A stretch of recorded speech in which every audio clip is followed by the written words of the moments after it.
মেহেরবানি করে তাকে আল্লাহ জান্নাতের উচ্চ মাকাম দান করে দিয়েন। 19 বছর পর বাবার সমাধিতে অশ্রুসিক্ত তারেক রহমান। জাতীয় স্মৃতিসৌধে ৭১-এর বীর শহীদদের প্রতি শ্রদ্ধা। প্রত্যাবর্তনের রাজনীতিতে ইতিবাচক পরিবর্তন আসা। শেষ মুহূর্তে কলেবর বাড়তে পারে ৮ দলীয় জোটে। জামায়াতে ইসলামের সঙ্গে আসন সমঝোতা হতে পারে এনসিপির। দুর্নীতি বিরোধী ও সংস্কারের পক্ষের শক্তিকে পাশে চান আমির। ওসমান হাদি হত্যার বিচার দাবিতে অব্যাহত থাকবে অবরোধ। শাহবাগে ইনকিলাব মঞ্চের অবস্থান। যান চলাচল বন্ধ। খুনিরা গ্রেফতার না হওয়া পর্যন্ত রাজপথে থাকার ঘোষণা। বছরের প্রথম দিনে শিক্ষার্থীরা পাবে পাঠ্য বই। মুক্তিযুদ্ধের ইতিহাসে কিছু পরিবর্তন। সরকার বদলের সঙ্গে সঙ্গে শিশুদের নিয়ে এক্সপেরিমেন্টের পক্ষে নন উপদেষ্টা। এবং দেশের সুতাকল ধ্বংস, সস্তায় সুতা রফতানি ভারতের দাবি বিটিএম এর। কম দামে কাঁচামাল কেনার পক্ষে তৈরি পোশাক খাত। দেশীয় শিল্প রক্ষায় সরকারকে উদ্যোগ নেওয়ার পরামর্শ।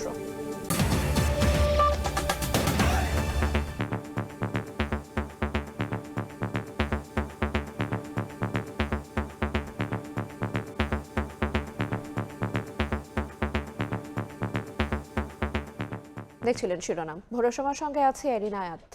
জাতীয় স্মৃতিসৌধে ৭১-এর বীর শহীদদের প্রতি শ্রদ্ধা জানিয়েছেন বিএনপির ভারপ্রাপ্ত চেয়ারম্যান তারেক রহমান। শুক্রবার রাতে স্মৃতিসৌধে পৌঁছে নীরবে দাঁড়িয়ে স্মরণ করেন জাতির শ্রেষ্ঠ সন্তানদের। সই করেন পরিদর্শন বইয়ে। যাত্রাপথে অগণিত মানুষের উষ্ণ অভ্যর্থনায় সিক্ত হন তারেক রহমান।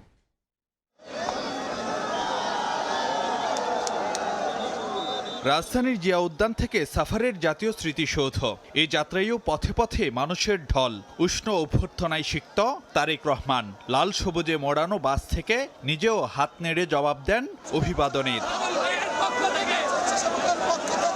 শুক্রবার ছুটির দিনের ঘণ্টাখানেকের পথ পাড়ি দিতে হলো ৫ ঘণ্টায়। জনতার ভিড় ঠেলে রাত ১০টায় জাতীয় স্মৃতিসৌধে পৌঁছান বিএনপির ভারপ্রাপ্ত চেয়ারম্যান।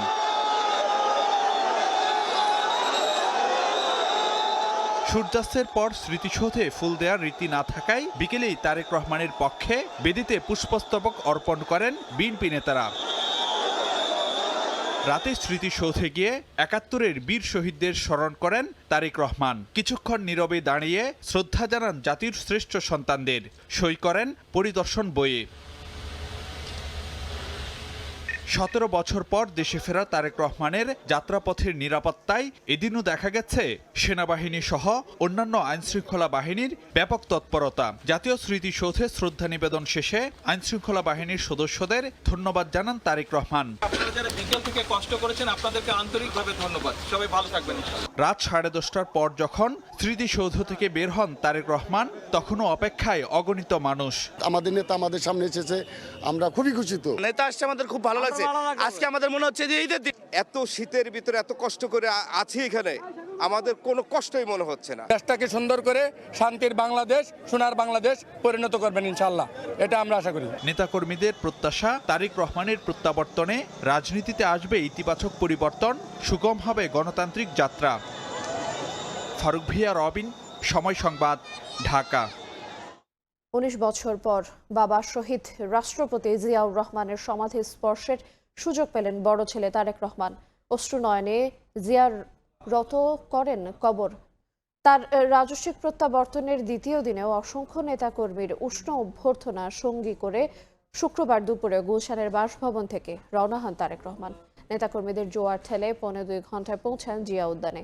হাসান ওয়ালির রিপোর্ট।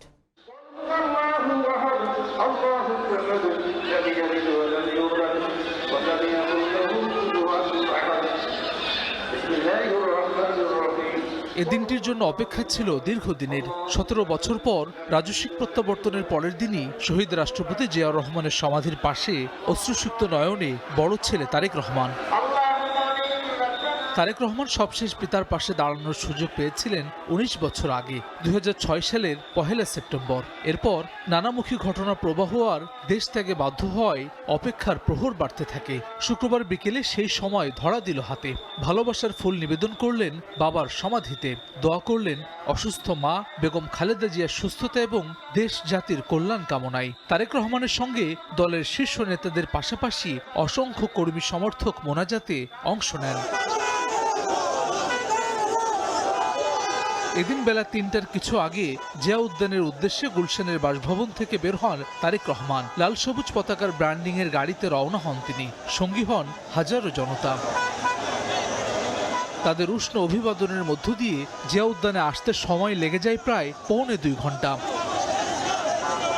৪টা ৩৩ মিনিটে গাড়ি থেকে নেমে জনতার উদ্দেশ্যে হাত নেড়ে অভিবাদনের জবাব দেন তারেক রহমান। বিএনপি নেতারা বলছেন, তারেক রহমানের এই প্রত্যাবর্তন ইতিবাচক পরিবর্তন নিয়ে এসেছে রাজনীতিতে। নির্বাচন নিয়ে যে জটিলতা তৈরি হয়েছিল তাও কেটে গেছে। যেই সংকট, যে ষড়যন্ত্রের কথা তোমরা বলছো, আমি জানি না কোন ষড়যন্ত্র, আমার জানা নাই ষড়যন্ত্রের কথা। তবে যদি থেকে থাকে কোনো কিছু, আমাদের অ্যাক্টিং চেয়ারম্যান তারেক রহমানের প্রত্যাবর্তনে সমস্ত কিছু কেটে যাবে, ধোঁয়াশা কেটে যাবে। বাংলাদেশকে একটা সুদৃঢ় অবস্থায় নেওয়ার জন্য, একটি সুখী সমৃদ্ধ বাংলাদেশ নির্মাণ করার জন্য তিনি একটা পরিকল্পনা নিয়ে এসেছেন এবং সেই পরিকল্পনা তিনি ইনশাআল্লাহ জনগণের স্বতঃস্ফূর্ত সমর্থন নিয়ে তিনি বাস্তবায়িত করবেন। আমরা বিশ্বাস করি যে তারেক রহমানের এই প্রত্যাবর্তন বাংলাদেশের রাজনৈতিক ইতিহাসে একটা পরিবর্তন নিয়ে আসলো, একটা ইতিবাচক পরিবর্তন নিয়ে আসলো। ৪টা ৫৪ মিনিটে জিয়া উদ্যান থেকে বের হয়ে সাভারের জাতীয় স্মৃতিসৌধে যান তারেক রহমান।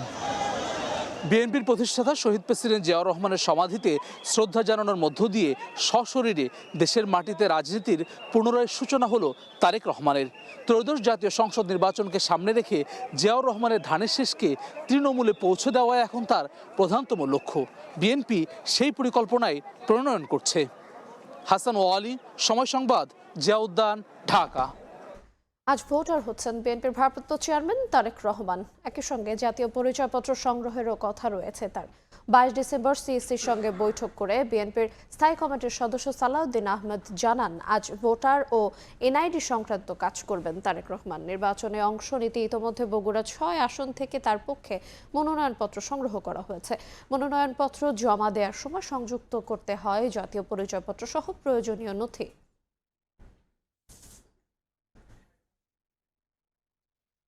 শেষ মুহূর্তে কলেবর বাড়তে পারে 8 দলীয় জোটের। জামায়াত ইসলামী আন্দোলন সহ আসন সমঝোতা হতে যাওয়া দলগুলোর সঙ্গী হবে এনসিপি, এমনটাই বলছেন 8 দলের নেতারা। তবে চূড়ান্ত ঘোষণার জন্য অপেক্ষা করতে হবে আরও 2-1 দিন। বিস্তারিত শফিক মুন্সির রিপোর্টে। নির্বাচনের লেভেল প্লেইং ফিল্ড নিশ্চিত করা, ফ্যাসিবাদের সঙ্গে জড়িত অপরাধীদের বিচার এবং নির্বাচনের আগে গণভোট সহ 5 দফা দাবিতে গত সেপ্টেম্বর থেকে রাজপথে সরব ইসলামী আন্দোলন বাংলাদেশ, জামায়াত, খেলাফত মজলিস সহ 8 দল। আন্দোলনের ঐক্যকে নির্বাচনের মাঠে কাজে লাগাতে দলগুলোর মধ্যে আসন ভিত্তিক সমঝোতা প্রায় চূড়ান্ত। 2-1 দিনের মধ্যে এ সংক্রান্ত ঘোষণা আসার কথা থাকলেও শেষ মুহূর্তে সিদ্ধান্তে আসছে পরিবর্তন।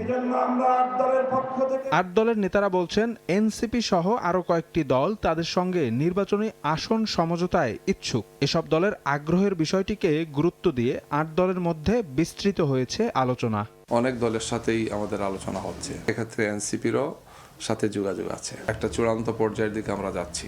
নতুন দলগুলোর জন্য যে কোনো ছাড় দিতে প্রস্তুত আছে জানিয়ে 8 দলের নেতারা বলেন, অভ্যুত্থানের চেতনা সমুন্নত রাখতে এই ঐক্যবদ্ধ জোটকে আগামী সংসদে পাঠাবে ইসলামপ্রিয় জনগণ। তারা যদি আসে, সেক্ষেত্রেও আমাদের আসন যদি একটু কমও হয়, এতে আমরা অসন্তুষ্ট না। আমরা গণতান্ত্রিক এবং দেশপ্রেমিক ইসলামী শক্তি সবাইকে ইনক্লুড করেই যার আসনে বিজয়ী প্রার্থীকে পার্লামেন্টে নিয়ে এসে সরকার গঠন সহ পরবর্তী দেশ গড়ার কাজে আমরা মনোনিবেশ করব। নতুন জোটের চূড়ান্ত ঘোষণা 2-1 দিনের মধ্যেই আনুষ্ঠানিকভাবে জানানো হবে বলেও জানান 8 দলের নেতারা। আলোচনাগুলো ফাইনাল হবে। শফিক মুন্সি, সময় সংবাদ, ঢাকা। বিচার বিভাগের স্বাধীনতায় বিশ্বাসী, দুর্নীতিমুক্ত ও সংস্কারের পক্ষের শক্তিকে পাশে চায় জামায়াত। শুক্রবার রাজধানীতে ইসলামী ছাত্র শিবিরের সদস্য সম্মেলনে যোগ দিয়ে সব শ্রেণীর মানুষকে নিয়ে মানবিক ও বৈষম্যহীন দেশ গড়ার আশা প্রকাশ করেন জামায়াত আমির ডাক্তার শফিকুর রহমান। রাজধানীর আগারগাঁওয়ে চীন মৈত্রী সম্মেলন কেন্দ্রে সদস্য সম্মেলনের আয়োজন করে ইসলামী ছাত্র শিবির। ছাত্র শিবির সভাপতি জাহিদুল ইসলামের স্বাগত বক্তব্যে শুরু হয় আনুষ্ঠানিকতা। অতি সত্বর শহীদ হাদি ভাইয়ের খুনিদেরকে গ্রেফতার করতে হবে। প্রধান অতিথি হিসেবে যোগ দেন জামায়াত আমির ডাক্তার শফিকুর রহমান। বলেন, সব শ্রেণীর মানুষকে নিয়ে ঐক্যবদ্ধভাবে মানবিক ও বৈষম্যহীন দেশ গড়তে কাজ করবে জামায়াত। সব ধর্ম, সব দল, সব জাতি মিলে ঐক্যবদ্ধ বাংলাদেশ নিয়ে আমরা সামনে এগিয়ে যাব। শুধু বাংলাদেশকে রাস্তা দেখাবে না, ইনশাআল্লাহ সেই বাংলাদেশ দুনিয়ার বহু দেশকে রাস্তা দেখাবে। আরো বলেন, জামায়াতের সঙ্গে আসতে হলে থাকতে হবে সংস্কারের পক্ষে। যারাই আমাদের সাথে আসবেন তাদের প্রতি আমাদের বার্তা স্পষ্ট। নাম্বার 1, আপনি দুর্নীতি করতে পারবেন না, আর কোনো দুর্নীতিবাজকে আপনি প্রশ্রয় দেবেন না। সকল জঞ্জালের কবর রচনা করার জন্য জনগণ যে সংস্কারের দিকে তাকিয়ে আছে, সেই সংস্কারের সমস্ত সুপারিশমালাকে বাস্তবায়ন করার প্রতিশ্রুতি দিতে হবে। বিগত আমলে শিক্ষা প্রতিষ্ঠানের পরিবেশ নিয়ে সমালোচনা করে জামায়াত আমির বলেন, আগামী দিনে দেশ গঠনের দায়িত্ব নিতে হবে ছাত্র সমাজকেই। ইসলামী ছাত্র শিবিরকে অন্তরের অন্তঃস্থল থেকে ধন্যবাদ। শাহিন আলম, সময় সংবাদ, ঢাকা। ওসমান হাদির হত্যাকারীদের বিচার দাবিতে অনির্দিষ্টকালের জন্য শাহবাগে অবস্থান কর্মসূচি পালন করছে ইনকিলাব মঞ্চ। শুক্রবার সন্ধ্যায় এই কর্মসূচি ঘোষণা করেন সংগঠনটির সদস্য সচিব আব্দুল্লাহ আল জাবির। খুনিরা গ্রেফতার না হওয়া পর্যন্ত রাজপথে থাকার হুঁশিয়ারি দেন তিনি। 12ই ডিসেম্বর মাথায় গুলিবিদ্ধ হওয়ার পর 18ই ডিসেম্বর সিঙ্গাপুরের চিকিৎসাধীন অবস্থায় মৃত্যু হয় ইনকিলাব মঞ্চের মুখপাত্র শরীফ ওসমান হাদির। ঘটনার পর থেকেই হাদি হত্যায় জড়িতদের গ্রেপ্তারের দাবি ওঠে। পালন করা হচ্ছে নানা কর্মসূচি। শুক্রবার দুপুরে একই দাবিতে শাহবাগে অবস্থান নেয় ইনকিলাব মঞ্চ। মূল আসামি ফয়সাল ও তার সহযোগীকে গ্রেপ্তার করতে না পারায় ক্ষোভ জানান তারা।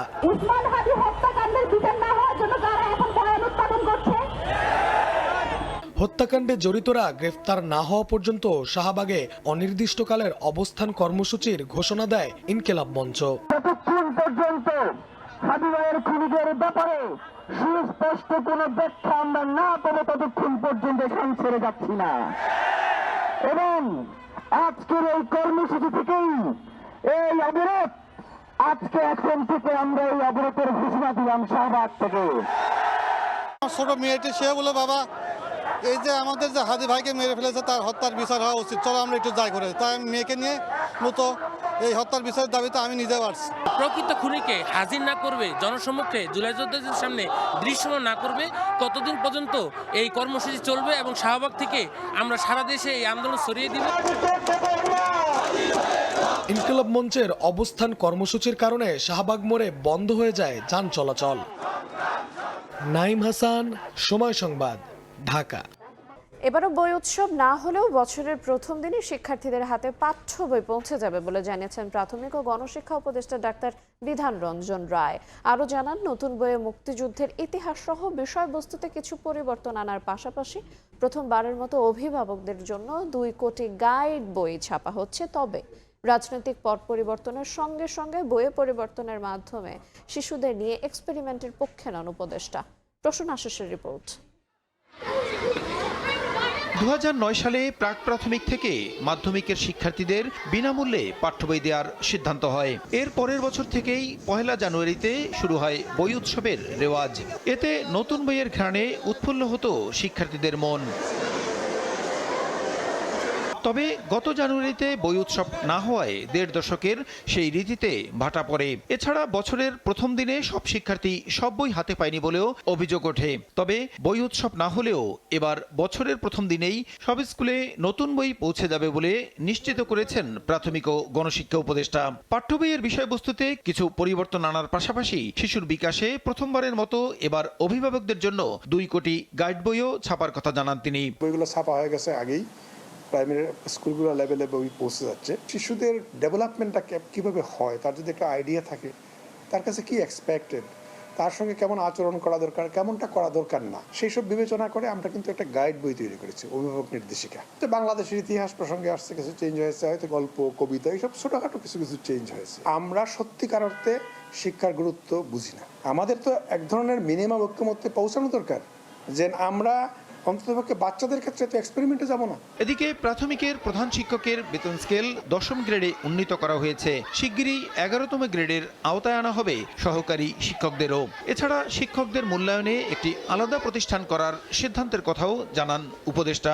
14 সালে সেই সময়ের সরকার ঘোষণা করেছে যে প্রধান শিক্ষকরা হচ্ছে 2য় শ্রেণীর, বেতন একটুও বাড়লো না। 3য় শ্রেণীর যে সুবিধা তারা পাইতো এগুলা কাটআপ হয়ে গেল। তারা 11 গ্রেডে ছিল, কেউ 12 গ্রেডে ছিল, আমরা সবাইকে 10ম গ্রেড দিলাম। আমরা যেন সহকারী শিক্ষকরা 11 গ্রেড পেতে পারেন, তারা এখন 13 গ্রেডে আছেন। আমরা সেই জন্য সর্বাত্মক চেষ্টা করছি, উপযুক্ত লোকটা যেন ট্রেনিংটা পায় এবং এটা যেন ক্লাসে প্রতিফলিত হয়, এই ধরনের উদ্যোগ নিচ্ছি। এবং এটা দেখভাল করার জন্য আমরা কি করছি, আমরা আলাদা কিন্তু একটা প্রতিষ্ঠান গড়ে তুলছি। ক্লাস্টার পদ্ধতিতে দেশের 65,500 স্কুলে সঙ্গীত বিষয়ে শিক্ষক নিয়োগের সিদ্ধান্ত হলেও পদ সৃষ্টি হয়েছে মাত্র 2,500। এমন অবস্থায় প্রতিবাদের মুখেই নিয়োগের সিদ্ধান্ত বাতিল করা হয় বলে জানান তিনি। সঙ্গীতের জন্য আমাদের বিদ্যালয় হচ্ছে 65,500, আর সঙ্গীতের জন্য পদ তৈরি হয়েছে মাত্র 2,500। একটা ক্লাস্টারের জন্য একজন, এইভাবে হিসাব করা হয়েছিল। কিন্তু ওনারা যুক্তি দিলেন এইটা না করে বরং সবার জন্যই করা দরকার, সেজন্য হলো না। সরকারি প্রাথমিক বিদ্যালয়ের 3 লাখ প্রধান শিক্ষক পদের 32,000-এর বেশি শূন্য থাকলেও মামলার কারণে এসব পদে নিয়োগ দেওয়া সম্ভব হচ্ছে না বলেও জানান ডাক্তার বিধান রঞ্জন রায়। প্রসূন আশিস, সময় সংবাদ, ঢাকা। ভারতীয় সুতার চাপে ধ্বংসের দ্বার প্রান্তে দেশের সুতা কলগুলো। প্রতিবেশী দেশটি কম দামে সুতা বিক্রি করে বাস্তবায়ন করছে স্থানীয় যোগান বন্ধের পরিকল্পনা। পরে দাম বাড়িয়ে সুদে আসলে তুলে নেবে লোকসানি হিসাব। বস্ত্র খাতের শীর্ষ সংগঠন বিটিএমএ এমন দাবি করলেও পোশাক শিল্প মালিকদের সাফ অবস্থান, যেখানে কাঁচামালের দাম কম পড়বে সেখান থেকেই কিনবেন তারা। এ অবস্থায় দেশীয় শিল্প রক্ষায় সরকারকে উদ্যোগী হওয়ার পরামর্শ অর্থনীতিবিদদের। ভারত তাদের টেক্সটাইলকে, তাদের স্পিনিংকে পৃথিবীতে সর্বনিম্ন প্রাইজে সেল করার জন্য চেষ্টা করতেছে। ডাম্পিং প্রাইজে সুতা তারা এক্সপোর্ট করে। বস্ত্র খাতের শীর্ষ সংগঠন বিটিএম-এর দাবি, দেশের সুতাকল ধ্বংসে কম দামে সুতা রপ্তানি করে দীর্ঘমেয়াদী পরিকল্পনা বাস্তবায়ন করছে ভারত। পরে দাম বাড়িয়ে তুলে নেবে সুদে আসলে। তাদের যে কস্ট অফ প্রোডাকশন তার থেকে 8 থেকে 9% কম মূল্যে তারা পৃথিবীর বিভিন্ন দেশে সুতা এক্সপোর্ট করতেছে। এর ফলে আজকে আমাদের স্পিনিং শিল্প সবচেয়ে খারাপ অবস্থাতে বাংলাদেশ পার করতেছে। ভারতের রপ্তানি তথ্য, গেল এপ্রিল থেকে অক্টোবর পর্যন্ত দেশটির অর্থ বছরের প্রথম 7 মাসে দেশটি যে পরিমাণ তুলার সুতা রপ্তানি করেছে তার প্রায় অর্ধেক 41% এসেছে বাংলাদেশে। আর 2024 সালে ভারতীয় সুতা আমদানি বছর ব্যবধানে প্রায় 49% বেড়ে দাঁড়িয়েছিল 5,18,865 মেট্রিক টনে। পোশাক শিল্প মালিকরা বলছেন, যেখান থেকে কাঁচামাল কিনলে প্রতিযোগিতার বাজারে টিকে থাকতে পারবেন সেখান থেকেই কিনবেন তারা। গ্লোবাল বায়াররা কি করে, তারা বিভিন্ন দেশ থেকে প্রাইস নেয়, নিয়ে তাদের যে মিনিমাম প্রাইস সেটা তারা তখন দেয়। আপনি কেন ভিয়েতনাম থেকে সুতা আনতে দিবেন না আমাকে, কেন আমাকে পাকিস্তান থেকে সুতা আনতে দিবেন না, কেন আপনি আমার হাত পা বেঁধে কেন ব্যবসা করতে দিবেন? বিটিএমএ বলছে, দুই দেশে উৎপাদন খরচ এক হলেও ভারত সরকার বিভিন্ন নামে প্রণোদনা দেয় প্রতিযোগিতা সক্ষমতায় এগিয়ে থাকছেন দেশটির উদ্যোক্তারা। Road tax, VAT, capital subsidy, বেতনের সাবসিডি, বিভিন্ন নামে 10 থেকে 12% তারা সাবসিডি দেয়। আমাদের লোকাল ইন্ডাস্ট্রির প্রোটেকশন দেওয়া দরকার। বিদেশি সুতা কম মূল্যে এসে বাংলাদেশে যাতে ইন্ডাস্ট্রিটা নষ্ট না হয়। আজকে বাংলাদেশের স্পিনিং শিল্প যদি বন্ধ হয়ে যায়, দেখবেন আর 2 বছর পরে বাংলাদেশের গার্মেন্টসও বন্ধ হয়ে যাবে। কেন পিছিয়ে পড়ছে দেশের সুতাকল তা খতিয়ে দেখে প্রয়োজনে আমদানির ক্ষেত্রে কঠোর ব্যবস্থা নেওয়ার পরামর্শ অর্থনীতিবিদদের। আমদানি বাধাগ্রস্ত করে না করে আমাদেরকে যেটা করতে হবে যে আমাদের উৎপাদকরা কিভাবে আরো প্রতিযোগিতা সক্ষমতার সাথে তারা উৎপাদন করতে পারেন। যদি ওখানে সাবসিডি দেওয়া হয়, যে সাবসিডিটা WTO নিয়ম লঙ্ঘন করে, তাহলে কিন্তু আমরা কাউন্টার ভেলিং ডিউটি বসাতে পারি। তবে এক শিল্প বাঁচাতে গিয়ে অন্য শিল্প যেন মৃত্যুর দুয়ারে না যায় সেদিকে খেয়াল রেখেই নীতি কৌশল সাজানোর তাগিদ উদ্যোক্তাদের। সক্ষমতাটা অর্জন করতে হবে, আপনি কম্পিটিটিভনেস আনতে হবে এই গ্লোবাল মার্কেটে বিজনেস করতে গেলে। MS আরিফিন, সময় সংবাদ, ঢাকা। গণ অধিকার পরিষদ ছেড়ে বিএনপিতে যোগ দিচ্ছেন দলটির সাধারণ সম্পাদক রাশেদ খান। নির্বাচনে অংশ নেবেন ধানের শেষ প্রতীক নিয়ে। শুক্রবার ফেসবুক পোস্টে এই তথ্য নিশ্চিত করেন গণ অধিকার পরিষদের সভাপতি নুরুল হক নূর। জানান, নির্বাচনে জয় লাভের কৌশল হিসেবে দলীয় সিদ্ধান্তে ধানের শেষ প্রতীক নিয়ে ঝিনাইদহ 4 আসনে লড়বেন রাশেদ খান। আর পটুয়াখালী 3 আসন থেকে দলীয় প্রতীক ট্রাক নিয়ে ভোট করবেন নুরুল হক নূর। এর আগে গত বুধবার আসন দুটি গণ অধিকার পরিষদকে ছেড়ে দেয় বিএনপি। এদিকে ঢাকা 15 আসনে ধানের শীষ ও দাঁড়িপাল্লার জমজমাট লড়াইয়ের আভাস। জামায়াত আমির ডাক্তার শফিকুর রহমানের সামনে আছেন বিএনপি মনোনীত প্রার্থী শফিকুল ইসলাম খান মিল্টন। ভোটের মাঠে আছে এনসিপি সহ একাধিক দল। নাগরিক ভোগান্তি দূর করার প্রতিশ্রুতি দিয়ে ভোটারদের সঙ্গে শুভেচ্ছা বিনিময় করছেন সব দলের প্রার্থী। রতন মজুমদারের ছবিতে বিস্তারিত জানাচ্ছেন সহকর্মী দিন মোহাম্মদ সাব্বির। দখল হয়েছে ফুটপাত, ভাঙা রাস্তায় চলাফেরা দায়। এই ভোগান্তি দিয়েই দিন শুরু হয় রাজধানীর মিরপুর কাফরুল এলাকার বাসিন্দাদের। হালকা কিংবা মাঝারি বৃষ্টিতেই জলমগ্ন মিরপুর যেন এই নগরীর চিরচেনা রূপ। আসন্ন জাতীয় নির্বাচনের আগে তাই দৈনন্দিন ভোগান্তি থেকে মুক্তির বিষয়টি সবচেয়ে বড় হয়ে উঠছে ঢাকা 15 আসনের ভোটারদের কাছে। ঢাকা উত্তর সিটি কর্পোরেশনের 4, 13, 14 ও 16 নম্বর ওয়ার্ড নিয়ে গঠিত এই সংসদীয় আসন। নির্বাচন কমিশনের হালনাগাদ তথ্য অনুযায়ী ঢাকা 15 আসনে মোট ভোটার 3,53,324 জন। এর মধ্যে পুরুষ ভোটার 1,81,284 জন এবং নারী ভোটার 1,72,040 জন। ভোটারদের প্রশ্ন, এবারও কি প্রচারণার আড়ালেই চাপা পড়বে এই এলাকার দীর্ঘদিনের নাগরিক দুর্ভোগ? বৃষ্টি হলেই আডু সমান পানি হয় মিরপুরে। গভীর রাতে এখানে মাদক, সন্ত্রাস এগুলোর আনাগোনা খুব বেশি। ফুটপাত আমরা ইউজ করতে পারি না। গ্যাস তো থাকেই না শীতের সিজনে। জনপ্রতিনিধি বদলেছে প্রতিশ্রুতিও, তবে কাঙ্ক্ষিত নাগরিক সেবা এখনো অধরাই, এমন অভিযোগ স্থানীয়দের। গ্যাস ও পানির সংকট, ভঙ্গুর নিরাপত্তা ব্যবস্থা আর বড় কোনো সরকারি হাসপাতাল না থাকায় জরুরি চিকিৎসা নিয়েও দুশ্চিন্তায় থাকতে হয় বলে জানান তারা। হসপিটাল এখানে নাই, প্রতিটি মানুষ তার চিকিৎসার জন্য বিভিন্ন দূর দূরান্ত থেকে ছুটে যেতে হয়। আমরা এরকম জনপ্রতিনিধি চাই যারা দুঃখে সুখে এবং মানুষের যেই অধিকার এগুলো প্রতিষ্ঠার জন্য কাজ করবে, যাদের কাছে গিয়ে আমরা আমাদের যে প্রবলেমগুলো, ইস্যুগুলো আমরা তুলে ধরতে পারি। যেই আসুক আমাদের প্রতিবন্ধকতা সৃষ্টি দূর করতে হবে এবং হিংসাত্মক মনোভাব দূর করতে হবে। জনগণ কি চায় সেটা আপনি আগে বোঝার চেষ্টা করেন।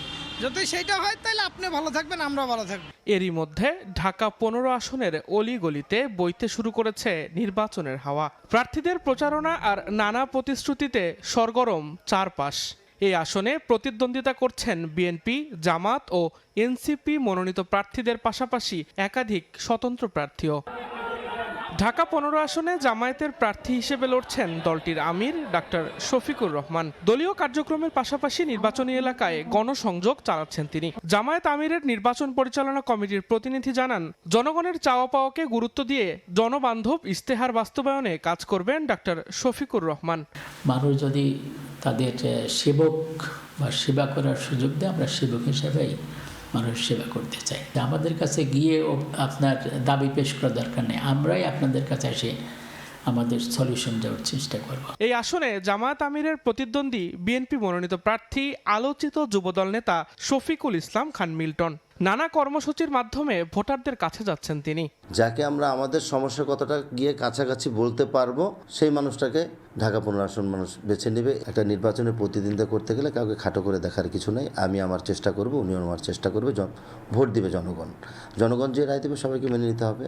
তবে আশাবাদী ইনশাআল্লাহ ঢাকা 15 আসনে ধানের শীষ বিপুল ভোটে জয়যুক্ত হবে। পিছিয়ে নেই জাতীয় নাগরিক পার্টিও। ঢাকা 15 আসনে এনসিপির মনোনীত প্রার্থী হিসেবে লড়ছেন মেজর অবসরপ্রাপ্ত আলমগীর ফেরদৌস। তরুণ সমাজের উন্নয়নকে প্রাধান্য দেওয়ার প্রতিশ্রুতি তার। কলেজ থেকে পাশ করা গ্র্যাজুয়েট ছেলেরাই তো ফুটপাতে বসে আছে, গেঞ্জি বিক্রি করতেছে। মেধার কি অপচয়! যদি এইখানে যত লোকজন আছে সবাইকে যদি আপনি এমপ্লয়মেন্ট প্রোভাইড করতে পারেন, তাহলে তো আপনার ফুটপাত দখল কেন? আপনার ফুটপাতে একটা ছেলে পাবেন না হাঁটতেছে। এদিকে নির্বাচনের পরিবেশ নিয়ে এখন পর্যন্ত এই আসনে বড় কোনো অভিযোগ না থাকলেও নিরাপত্তা ব্যবস্থা আরও জোরদারের দাবি জানিয়েছেন প্রার্থীরা। আর শান্তিপূর্ণ পরিবেশে নির্বিঘ্নে ভোটাধিকার প্রয়োগের প্রত্যাশা ভোটারদের। দিন মোহাম্মদ সাব্বির, সময় সংবাদ, ঢাকা। এদিকে আসন্ন জাতীয় নির্বাচনকে কেন্দ্র করে খুলনায় ব্যস্ত সময় পার করছেন 6টি আসনের প্রার্থী। কর্মসংস্থানের ব্যবস্থা, অবকাঠামো উন্নয়ন ও উপকূলের ঝুঁকি নিরসন চান ভোটাররা। সমস্যা সমাধানের সুনির্দিষ্ট পরিকল্পনা ও বাস্তবায়নের রোডম্যাপও চান তারা। নাগরিক প্রত্যাশা বিবেচনা নিয়ে প্রতিশ্রুতি দিচ্ছেন সব দলের প্রার্থী। আব্দুল হালিমের ক্যামেরায় বিস্তারিত তানজিম আহমেদের রিপোর্টে। দুয়ারে কড়া নাড়ছে ত্রয়োদশ জাতীয় সংসদ নির্বাচন। সময় যত এগিয়ে আসছে, খুলনায় বাড়ছে প্রার্থীদের ব্যস্ততা। প্রতিশ্রুতির ফুলঝুরি ছড়িয়ে আশার বাণী শোনাচ্ছেন প্রার্থী ও কর্মীরা। তবে 20 লাখ ভোটারের এই জেলার বাসিন্দারা প্রতিশ্রুতির রাজনীতি নয়, চাইছেন বাস্তবায়নের দৃঢ় নিশ্চয়তা। নারীদের যে অধিকার বা যে শোষণ থেকে তারা মুক্তি পাবে, সেটা কিন্তু হয়নি। স্বচ্ছতা, জবাবদিহিতা নিশ্চিত করতে পারলে সেটা শোষণ থাকতেই হবে। এই 3টা বিষয়কে আমি আইডেন্টিফাই করবো যে আমাদের দুর্নীতিকে দূর করার জন্য। দেশের দক্ষিণের জনপদ খুলনা, উপকূলীয় এই জেলার বাসিন্দারা প্রকৃতির সঙ্গে লড়ছে যুগের পর যুগ। সুপেয় পানির সংকট, বেড়িবাঁধ ভাঙন, লবণাক্ততা, জলাবদ্ধতা, নাজুক যোগাযোগ ব্যবস্থা, শিল্প কারখানা বন্ধ হয়ে যাওয়া, কর্মসংস্থানের অভাব, পর্যটন শিল্পে কাঙ্ক্ষিত বিকাশ না হওয়া সব বিভিন্ন কারণে 54 বছরেও কাটেনি এই জনপদে দুর্ভোগের গেলানি। জমি নাই, ছেলে মেয়ে নিয়ে, গরু বাছুর নিয়ে দূর একটা আছে, যা এই নিয়ে সবসময় আতঙ্কের ভিতরে তাই। পানি নিয়ে এই জায়গায় অনেক সমস্যা। এই একটা টিউবওয়েল ব্যবহার করি আমরা, নাহলে 120 ঘর। রাস্তার বর্তমান যে সিচুয়েশন, এই রোডে গাড়ি চলার মতো কোনো অবস্থা নেই। এমন বাস্তবতায় আসন্ন ত্রয়োদশ জাতীয় সংসদ নির্বাচন সামনে রেখে খুলনার বিভিন্ন আসনে প্রার্থীরা ব্যস্ত সময় পার করছেন রাজনৈতিক কর্মসূচিতে। বিশেষ করে বিএনপি, জামাত, এনসিপির প্রার্থীরা বৈঠক, পথসভা, গণসংযোগের মাধ্যমে ভোটারদের কাছে নিজেদের অবস্থান তুলে ধরছেন। এরই মধ্যে অধিকাংশ প্রার্থী সংগ্রহ করেছেন মনোনয়নপত্র। সব সংকট সামনে রেখে নাগরিকদের প্রত্যাশা অনুযায়ী সমাধানের আশ্বাস দিচ্ছেন প্রার্থীরা। বিএনপি যে যাত্রা করবে, সেখানে আমাদের অংশগ্রহণ থাকবে। আঞ্চলিক উন্নয়নের জন্য এইগুলোকে মাথায় রেখে উন্নয়ন পরিকল্পনা গ্রহণ করা। এই জলাবদ্ধতা এবং উপকূলের বেড়িবাঁধ ভাঙন ঠেকাবার জন্য, ভাঙল কবলিত জনগণের দুর্ভোগ দূর করার জন্য আমরা সেই মহাপরিকল্পনা গ্রহণ করব। নাগরিক পার্টি যদি ক্ষমতায় আসে, আমরা জনপ্রতিনিধিদের জবাবদিহিতা নিশ্চিত করব। আঞ্চলিক নির্বাচন কর্মকর্তার কার্যালয় বলছে, জেলার 6টি আসনে মোট ভোটার সংখ্যা 20,78,253 জন, নতুন ভোটার 78,372 জন, পুরুষ ভোটার 10,33,851 আর নারী ভোটার 10,44,375 জন। প্রার্থীদের কাছে বিভিন্ন প্রত্যাশার পাশাপাশি উপকূলীয় এই জেলার বাসিন্দাদের প্রধান দাবি সুষ্ঠু ও নিরপেক্ষ ভোটের নিশ্চয়তা।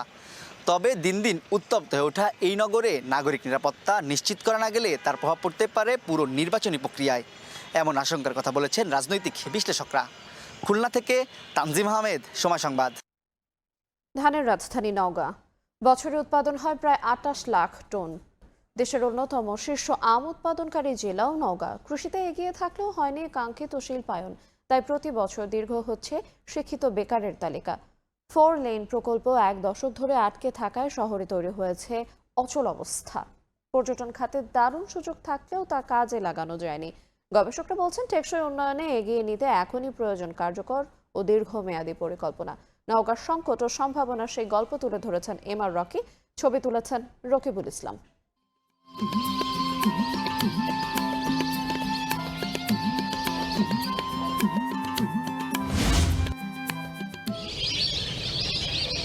বিস্তীর্ণ মাঠ জুড়ে সোনালী ধানের ঢেউ, কৃষি সমৃদ্ধির নাম নওগাঁ। দেশের খাদ্য ভাণ্ডার হিসাবেও পরিচিত এ জেলা। ধানের পাশাপাশি আম চাষেও সাফল্য আজ নওগাঁকে দিয়েছে আন্তর্জাতিক পরিচিতি। রপ্তানি হয়ে যাচ্ছে বিশ্বের বিভিন্ন দেশে। দেশের শীর্ষ চাল সরবরাহকারী এই জেলার মানুষের প্রধান পেশা কৃষি। 23 লাখ ভোটারের এই জেলায় প্রতিনিয়তই শোনা যায় বঞ্চনার দীর্ঘশ্বাস। ধান, আম উৎপাদনে নতুন দুয়ার খুললেও নেই গবেষণা কেন্দ্র বা মান উন্নয়নের বিশেষ ল্যাব। এছাড়া বছরে প্রায় 90,000 টন মাছ উৎপাদন এবং 8 লাখ গবাদি পশু বাণিজ্যিকভাবে লালন পালন করা হয় এখানে।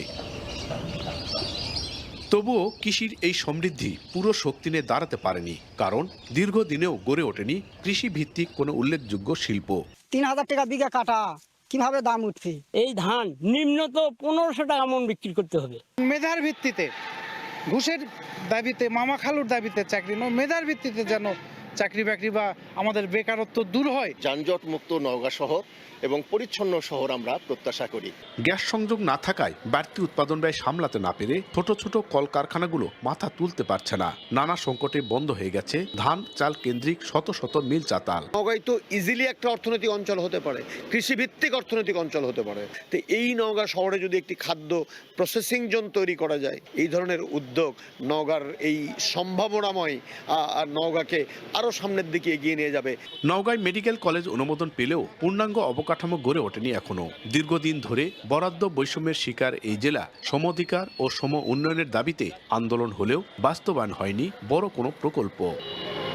ত্রয়োদশ জাতীয় সংসদ নির্বাচনে জেলার 6টি আসনে যোগ্য নেতৃত্ব উঠে এলে সঠিক পরিকল্পনায় টেকসই উন্নয়নের পথে এগিয়ে যাবে নওগাঁ, এমন প্রত্যাশা জেলাবাসী। শহরের মাঝখান দিয়ে একটি রাস্তা গেছে, সেই রাস্তাটা এত সংকীর্ণ, এই রাস্তাটা 4 লেন হওয়ার কথা বিগত আমরা 30-40 বছর থেকে শুনছি, অথচ এটা বাস্তবে রূপ এখনো কেউ দিতে পারে নাই। জেলায় রয়েছে পর্যটনের অকল্পনীয় সম্ভাবনা। এশিয়ার বৃহত্তম মঠ, পাহাড়পুর বৌদ্ধবিহার, সুলতানি আমলের কুসুম্বা মসজিদ, বিশ্বকবি রবীন্দ্রনাথ ঠাকুরের স্মৃতিধন্য কাচারি বাড়ি আর দিগন্তজোড়া সারি সারি তালবন। এমআর রকি, সময় সংবাদ, নওগাঁ। টানা সরকারি ছুটিতে পর্যটকদের উপচে পড়া ভিড় পার্বত্য এলাকায়। প্রতিটি স্পটে ঘুরে বেড়াচ্ছেন তারা। জমে উঠেছে পর্যটন সংশ্লিষ্ট ব্যবসা, এমনকি শতভাগ বুকিং চলছে হোটেল, মোটেল, রিসোর্টগুলোতে। তবে সবকিছুর দাম অতিরিক্ত বাড়ানো হয়েছে বলে অভিযোগ দর্শনার্থীদের। আর পুলিশ বলছে পর্যটকদের নিরাপত্তায় নেওয়া হয়েছে পর্যাপ্ত ব্যবস্থা। বিস্তারিত রিপোর্টে। পাহাড়, হ্রদ, সব জায়গায় দর্শনার্থীদের ভিড়। কেউ প্রিয়জনদের সঙ্গে সময় কাটাচ্ছেন, কেউ ঘুরে বেড়াচ্ছেন, কেউ বা মুহূর্তগুলো ক্যামেরায় রেকর্ড করছেন। রাঙামাটির আইকন ঝুলন্ত সেতু, কাপ্তাই হ্রদ, সুবলং ঝর্ণা, মায়াবী দ্বীপ, বার্গি, আসামবস্তি সড়কসহ সব স্পটে পর্যটকদের উপচে পড়া ভিড়। উপভোগ করছেন সবুজ পাহাড় আর নীল আকাশে সাদা মেঘের ভেলা, কেউ বা করছেন কায়াকিং। ঝুলন্ত ব্রিজ দেখলাম, পাহাড় দেখতেছি, এই লেকের স্বচ্ছ জল দেখে মুগ্ধ হয়েছি। একই অবস্থা বান্দরবনের। জেলার মেঘলা, নীলাচল, প্রান্তি লেক, শৈলপ্রপাত, চিম্বুক, নীলগিরি, তুমাতুঙ্গি সহ সব দর্শনীয় স্থানে পর্যটকদের ভিড়। তবে সবকিছুর দাম অতিরিক্ত বাড়ানো হয়েছে বলে অভিযোগ দর্শনার্থীদের। দাম আমাদের কাছে রাখছে, আমরা সেটাই দিচ্ছি, কিন্তু সেই হিসেবে আমরা খাবারগুলো পাচ্ছি না। হোটেলগুলোর ভাড়া খুবই বেশি মনে হচ্ছে। ছুটির সময় পাহাড়ে চলে আসে অথবা সমুদ্রে। টানা সরকারি ছুটিতে খুশি পর্যটন ব্যবসায়ীরা। চলতি মৌসুমে লাভের আশা তাদের। অনেক টুরিস্ট আমাদেরকে বুকিং এর জন্য ফোন দিয়েছেন, কিন্তু আমরা ব্যবস্থা না থাকার কারণে বুকিং নিতে পারি নাই। আমরা এই মাসে সর্বোচ্চ আশানুরূপ আমরা পর্যটক পেয়েছি এবং এতে আমরা সন্তুষ্ট। আর পুলিশ বলছে পর্যটকদের নিরাপত্তায় নেওয়া হয়েছে পর্যাপ্ত ব্যবস্থা। বিভিন্ন স্পটে যেন টুরিস্টরা যাতায়াতে কোনো ধরনের সমস্যা বোধ না করে, এই জন্য আমাদের পেট্রোল টিমগুলো সতর্ক অবস্থানে আছে। হোটেল, মোটেল, রিসোর্ট যেগুলো আছে সেখানে যদি আমাদের অভিযোগ পাই, তবে আমরা মোবাইল কোর্টের মাধ্যমে আমাদের জরিমানা করতে পারি। পর্যটকদের এমন চাপ জানুয়ারি পর্যন্ত থাকবে বলে জানায় পর্যটন কর্পোরেশন। মিরন আহমেদ, সময় সংবাদ। 3 মাসের মধ্যেই বন্ধ হয়ে গেছে খাগড়াছড়ির চেঙ্গি ও মাইনী নদীর খনন। এলাকাবাসী জানান, প্রতি বছর 2টি নদী ভাঙনে সর্বশ্রান্ত হচ্ছে অনেক পরিবার। প্রকল্পের কাজ বন্ধ হয়ে যাওয়ায় হতাশ তারা। তবে পানি উন্নয়ন বোর্ড বলছে সম্প্রতি চেঙ্গি নদী খননে নতুন করে ঠিকাদার নিয়োগ দেওয়া হয়েছে। জিতেন বড়ুয়ার পাঠানো তথ্য এবং ছবি নিয়ে রিপোর্ট। চলতি বছরের জুলাইয়ে খাগড়াছড়িতে শুরু হয় চেঙ্গি ও মাইনী নদীর খনন। তবে অক্টোবর থেকে বন্ধ করে দেয়া হয় নদী দুটির খনন কাজ। এলাকাবাসী জানান, প্রতি বছর 2 নদীর ভাঙনে অনেক পরিবার সর্বশান্ত হয়। নদীর নাব্য বাড়লে ভাঙন বন্ধ হতো, তবে কোনো কারণ ছাড়াই প্রকল্পের কাজ বন্ধ হয়ে যাওয়ায় হতাশ তারা। খালটা কাটলে তো এলাকার মানুষের উপকার হইতো। যদি খালটা খনন হইতো, সামগ্রিকভাবে এইসব চলাচল, মাছ ধরা, বিভিন্ন জেলেদের সবার একটু উপকার হইতো। কি কারণে বন্ধ হয়ে গেল জানি না। এখন যদি কাজটা হইতো আমাদের জন্য অনেক ভালো হইতো। এই নিয়ে কথা বলার জন্য মাইনী নদী খনন কাজের ঠিকাদারের সঙ্গে যোগাযোগের চেষ্টা করেও পাওয়া যায়নি। তবে পানি উন্নয়ন বোর্ড বলছে সম্প্রতি চেঙ্গি নদী খননে নতুন করে ঠিকাদার নিয়োগ করা হয়েছে। কাজ করতে যখন পারে নাই, তখন আমরা উপরের নির্দেশে কাজ বাতিলের ব্যবস্থা গ্রহণ করেছিলাম। তারপরে একটা কাজ তো বাতিল করাই হয়েছে, সেখানে আমরা নতুন করে আবার ঠিকাদার নিয়োগ করতে হবে। 25 কিলোমিটার চেঙ্গি নদী ও 33 কিলোমিটার মাইনী নদীর খনন প্রকল্পের ব্যয় ধরা হয়েছে 250 কোটি টাকা। প্রকল্পের মেয়াদ শেষ হবে চলতি বছরের 31 ডিসেম্বর। সময় সংবাদ, খাগড়াছড়ি। ইনকিলাব মঞ্চের মুখপাত্র ওসমান হাদির হত্যার ঘটনায় জড়িতদের গ্রেফতার ও বিচার দাবিতে চট্টগ্রামে বিক্ষোভ মিছিল হয়েছে। শুক্রবার জুমার নামাজের পর নগরীর আন্দরকিল্লা শাহী জামে মসজিদ থেকে বিক্ষোভ মিছিল বের করে ইনকিলাব মঞ্চ। বিভিন্ন সড়ক প্রদক্ষিণ করে চট্টগ্রাম প্রেস ক্লাবের সামনে গিয়ে মিছিলটি শেষ হয়। পরে সমাবেশে বক্তারা বলেন, 3 সপ্তাহ পার হলেই হত্যাকাণ্ডে জড়িতদের গ্রেফতারে ব্যর্থ অন্তর্বর্তী সরকার, যা জাতির জন্য লজ্জাজনক।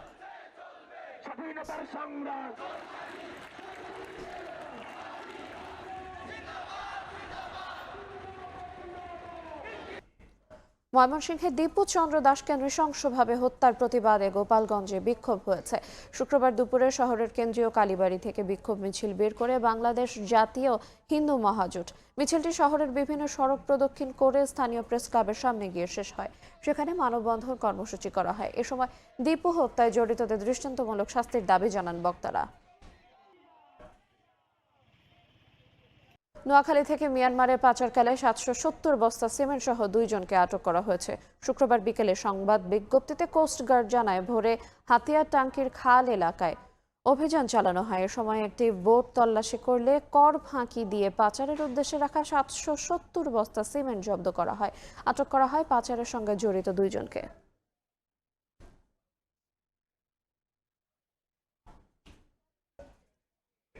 জেকে বসেছে শীত, বিপাকে নিম্ন আয়ের মানুষ। হাসপাতালে বাড়ছে ঠান্ডাজনিত রোগীর ভিড়। ঘন কুয়াশায় পাটুরিয়া দৌলদিয়া নৌরুটে বন্ধ ফেরি চলাচল। এসব খবর জানাতে বগুড়া থেকে যুক্ত হচ্ছেন সহকর্মী আব্দুল আওয়াল, মানিকগঞ্জে আছেন সহকর্মী ইউসুফ আলী। প্রথমেই যাচ্ছি বগুড়ায় আওয়ালের কাছে।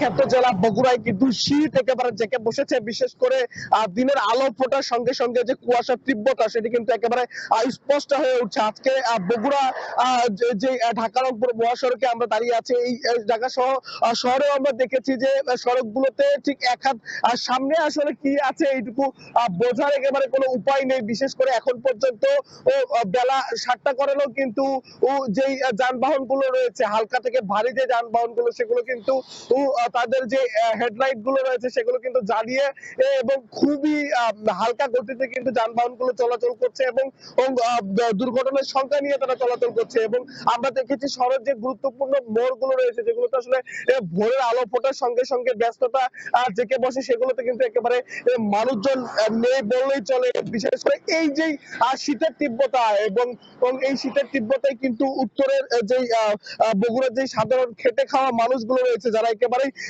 দিনমজুর হিসেবে পরিচিত, তারা কিন্তু একেবারে বিপাকে পড়েছেন। বিশেষ করে যে বাজারগুলো থেকে মানুষগুলো প্রতিদিন দিনমজুরের কাজ করার জন্য আসলে বিভিন্ন গৃহ নির্মাণ বা ইত্যাদি কাজে যায়, সেই বাজারগুলোতে আমরা দেখেছি একেবারে এখন পর্যন্ত মানব শূন্য বলা যায়। এবং বিশেষ করে দূরপাল্লার যে গাড়িগুলো রয়েছে, যেহেতু বগুড়া গেটওয়ে হিসেবে পরিচিত উত্তরের জেলার, সেই ভারী যানবাহন গুলো কিন্তু যাতায়াত করছে। সবগুলোই কিন্তু আসলে দর্শক যদি ক্যামেরার চোখে দেখানোর চেষ্টা করি, যেমনটি বলছিলাম একেবারেই ধীর গতিতে এবং কুয়াশার তীব্রতা আজকে বৃদ্ধি পাওয়ায় কিন্তু ঠিক যেমনটি বলছিলাম যে 1 থেকে 1.5 হাত সামনে কি আছে এটি বোঝার কোনো উপায় নেই। আলো ফোটার সঙ্গে সঙ্গে এটি স্পষ্ট হয়ে উঠছে। এবং এবারে শীতে কিন্তু আসলে শীতের যে তীব্রতা এই অনুযায়ী কিন্তু এখন পর্যন্ত সর্বনিম্ন বগুড়ায় 13 ডিগ্রি পর্যন্ত তাপমাত্রা রেকর্ড করা হয়েছে। এবং আজকের ভোরের যে তাপমাত্রা এটি কিন্তু আবহাওয়া অফিস আমাদেরকে নিশ্চিত করেছে এখন পর্যন্ত 14 কাছাকাছি পর্যন্ত আমাকে নিশ্চিত করেছে। এবং যেই তাপমাত্রা সেটা কিন্তু আরো কমার সংখ্যা রয়েছে মাস জুড়ে। তো এই নিয়ে বিস্তারিত আরো জানবো সহকর্মী ইউসুফ আলীর কাছে। দীর্ঘ 12 ঘন্টা অতিবাহিত হয়ে গেছে পাটুরিয়া, দৌলতদিয়া, আরিচা, কাজিরহাট এবং এই আশেপাশের যে ধাওয়াপাড়া নাজিরগঞ্জ রোডে সেটাও কিন্তু বন্ধ রয়েছে। আর মানুষ যারা আটকা পড়েছে ঘাট এলাকাতে তারা কিন্তু তিক্ত হয়ে যাচ্ছে। দীর্ঘ সময়টা আটকে থাকা এই নৌরোডগুলোতে কিন্তু মানুষ কষ্ট করছে। ঘন কুয়াশায় 2টি নৌরোডে ফেরি চলাচলটা বন্ধের পর থেকে দীর্ঘ সারিতে গাড়ি পাটুরিয়া ঘাট সহ আরিচা ঘাটেও এই ঘাটগুলো সহ অপর ঘাটগুলো এতে পারাপারে অপেক্ষায় রয়েছে কমপক্ষে 7 শতাধিক যানবাহন। এখনো মাঝনদীতে পাটুরিয়া দৌলতদিয়ায় নৌরোডের মাঝনদীতে আটকে রয়েছে শাহ মকদম, এনায়েতপুরি ও ভাষা শহীদ বরকত নামের 3টি ফেরি। এছাড়াও আরিচা কাজিরহাট নৌরোডের মাঝনদীতে আটকা পড়েছে ধানসি ধানসিঁড়ি ও বীরচিষ্ট হামিদুর রহমান নামের 2টি ফেরি। এতেও কিন্তু এই 5টি ফেরিতে কমপক্ষে শতাধিক যানবাহন নিয়ে প্রচণ্ড শীতে দুর্ভোগ পোহাচ্ছেন তারা। শত শত যাত্রী, শ্রমিক ও ব্যবসায়ীরা দুর্ভোগে পড়েছে। যাত্রীদের সাথে আমরা কথা বলেছি। যাত্রীরা বলছেন দীর্ঘ সময় ঘাট এলাকাতে আটকে থেকে দুর্ভোগ পোহাচ্ছেন তারা। পয় নিষ্কাশনের অসুবিধা সহ নানা অসুবিধার কথা বলছেন তারা। প্রচণ্ড শীত এবং কুয়াশায় বাইরে বের হতে পারছেন না। সবচেয়ে বেশি যে কষ্টগুলো হচ্ছে সেটা হচ্ছে শিশু এবং নারীদের, বিশেষ করে এই সকাল বেলাতে তাদের যে পয় নিষ্কাশনের অসুবিধা তা কিন্তু রয়েছে। ঘাট এলাকা থেকে কমপক্ষে 2 কিলোমিটার এলাকাতে সারি সারি গাড়ি রয়েছে এবং এই গাড়িগুলোর জন্য কিন্তু এখানে যানজটের সৃষ্টি হয়েছে। একই অবস্থা কিন্তু রয়েছে আরিচা কাজিরহাট এবং ধাওপাড়া নাজিরগঞ্জ রোডে। যদিও একটু আগে একটু কুয়াশার পরিমাণ কম থাকলেও ধীরে ধীরে এই কুয়াশার মাত্রাটা বাড়ছে। এখনো কিন্তু শতাধিক যানবাহন নিয়ে মাঝনদীতে আটকে রয়েছে 5টি ফেরি, যারা দুর্ভোগ দুর্দশা তিক্ত হয়ে যাচ্ছে। এই মুহূর্তে পাটুরিয়া ঘাট এলাকাতে মাত্র 12 থেকে 13 ডিগ্রি সেলসিয়াস তাপমাত্রা বিরাজ করছে, যা একদম কনকনে শীত, হাড় কাঁপানো। এই ছিল আমার কাছে পাটুরিয়া ঘাট থেকে এই যাত্রী, শ্রমিক এবং ব্যবসায়ীদের দুর্ভোগের সর্বশেষ তথ্য। আমরা সরাসরি যুক্ত ছিলাম মানিকগঞ্জ থেকে এবং শুরুতে ছিলাম বগুড়া থেকে। খাগড়াছড়িতে মানবিক সহায়তা ও বিনামূল্যে চিকিৎসা সেবা দিয়েছে সেনাবাহিনী। শুক্রবার সকালে গুইমারা রিজিয়নের সাপমারা সরকারি প্রাথমিক বিদ্যালয় মাঠে বিভিন্ন উপহার সামগ্রী প্রদান করা হয়। পরে শিক্ষার্থীদেরকে দেয়া হয় স্কুল ব্যাগ ও বিভিন্ন ক্রীড়া সামগ্রী। কারবারীয় ভিডিপি সদস্যদের প্রদান করা হয় আর্থিক সহায়তা। শীতার্ত পরিবারের মাঝে বিতরণ করা হয় কম্বল। 3 শতাধিক মানুষকে মানবিক সহায়তা দেয়া হয় 18 field regiment artillery Matiranga zone.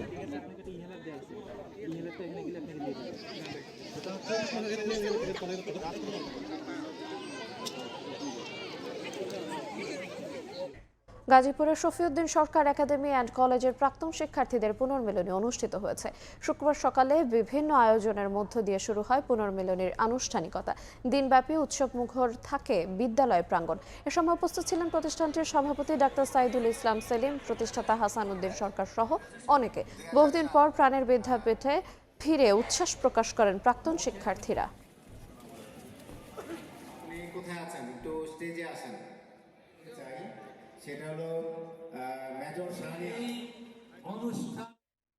শিক্ষাবৃত্তি পেয়েছেন সিরাজগঞ্জের দুর্গম চরাঞ্চল বেষ্টিত চৌহালি উপজেলার এসএসসি ও এইচএসসি পরীক্ষার জিপিএ 5 প্রাপ্ত শিক্ষার্থীরা।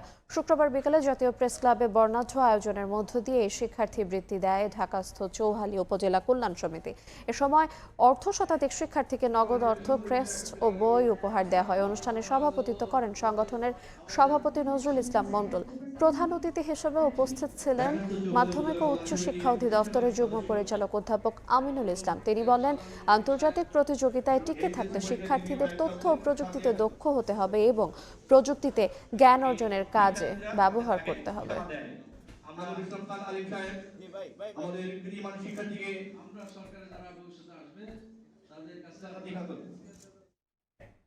এ ছিল আমার কাছে বড় সময়। পরবর্তী সংবাদগুলো নিয়ে সঙ্গে থাকবেন সহকর্মী মালিহা সুহরাওয়ার্দী। ধন্যবাদ আইরিন। তাইওয়ানের কাছে অস্ত্র বিক্রির সিদ্ধান্তের জেরে 30টি মার্কিন প্রতিষ্ঠান ও 10 ব্যক্তির উপর নিষেধাজ্ঞা দিয়েছে চীন। তাইপে ইস্যুতে সীমা অতিক্রম করলে কঠোর জবাবের হুঁশিয়ারি দিয়েছে বেইজিং।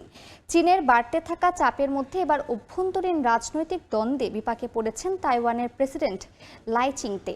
তার বিরুদ্ধে অভিশংসনের প্রস্তাবে অনুমোদন দিয়েছে দ্বীপটির আইনসভা। আগামী বছরের 19 মে এই বিষয়ে চূড়ান্ত ভোটাভুটির কথা রয়েছে।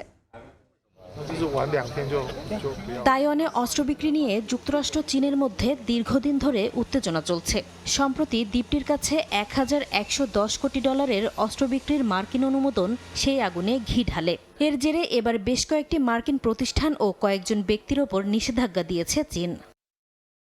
স্থানীয় সময় শুক্রবার চীনা পররাষ্ট্র মন্ত্রণালয় জানায়, নিষেধাজ্ঞার আওতায় রয়েছে বোয়িংয়ের সেন্ট লুইস শাখা, Northrop Grumman systems corporation, L3 Harris maritime services এবং লার্জারাস এআই সহ আরও কয়েকটি প্রতিষ্ঠান। ঘোষণা অনুযায়ী ওই প্রতিষ্ঠানগুলোর চীনে থাকা সম্পদ জব্দ করা হবে। নিষেধাজ্ঞার আওতায় থাকা ব্যক্তিদের মধ্যে রয়েছেন মার্কিন প্রতিরক্ষা প্রতিষ্ঠান, অ্যান্ডুরিল ইন্ডাস্ট্রিজের প্রতিষ্ঠাতা এবং তালিকাভুক্ত কোম্পানিগুলোর কয়েকজন জ্যেষ্ঠ নির্বাহী। তাইওয়ান ইস্যুতে সীমা অতিক্রম করলে কঠোর জবাব দেওয়ার হুঁশিয়ারিও দিয়েছে চীনা পররাষ্ট্র মন্ত্রণালয়। একই সঙ্গে তাইপেকে অস্ত্র দেওয়ার বিপজ্জনক চেষ্টা বন্ধে মার্কিন প্রশাসনের প্রতি আহ্বান জানিয়েছে বেইজিং। এদিকে চীনের বাড়তে থাকা চাপের মধ্যেই এবার অভ্যন্তরীণ রাজনৈতিক দ্বন্দ্বে বিপাকে পড়েছেন তাইওয়ানের প্রেসিডেন্ট লাই চিংতে। তার বিরুদ্ধে তাইওয়ানের সংবিধান লঙ্ঘনের অভিযোগ এনেছে বিরোধী দলগুলো। শুক্রবার প্রেসিডেন্ট লাইকে অভিশংসনের প্রস্তাবে অনুমোদন দিয়েছে দ্বীপটির আইনসভা। প্রক্রিয়া অনুযায়ী আগামী বছরের 19 মে আইনসভায় অভিশংসনের ওপর চূড়ান্ত ভোট হওয়ার কথা রয়েছে। নাসরিন রুমি, সময় সংবাদ। সোমালিয়ার বিচ্ছিন্নতাবাদী অঞ্চল সোমালিল্যান্ডকে আনুষ্ঠানিকভাবে স্বাধীন রাষ্ট্র হিসেবে স্বীকৃতি দিয়েছে ইসরায়েল। স্থানীয় সময় শুক্রবার প্রধানমন্ত্রী নেতানিয়াহু ঘোষণা দেন, সোমালিল্যান্ডের সঙ্গে একটি যৌথ ঘোষণাপত্র সইয়ের মাধ্যমে পূর্ণ কূটনৈতিক সম্পর্ক প্রতিষ্ঠা করা হয়েছে। তিনি বলেন, এই উদ্যোগটি যুক্তরাষ্ট্রের মধ্যস্থতায় হওয়া আব্রাহাম চুক্তির চেতনার সঙ্গে সামঞ্জস্যপূর্ণ। ইসরায়েলের ঘোষণার কয়েক ঘণ্টার মধ্যেই সোমালিয়ার প্রধানমন্ত্রীর কার্যালয়ে এক বিবৃতিতে এ পদক্ষেপকে দেশের সার্বভৌমত্বের উপর আক্রমণ ও অবৈধ কাজ বলে আখ্যা দেয়। বিবৃতিতে সোমালিল্যান্ডকে সোমালিয়ার অবিচ্ছেদ্য অংশ হিসেবে উল্লেখ করা হয়।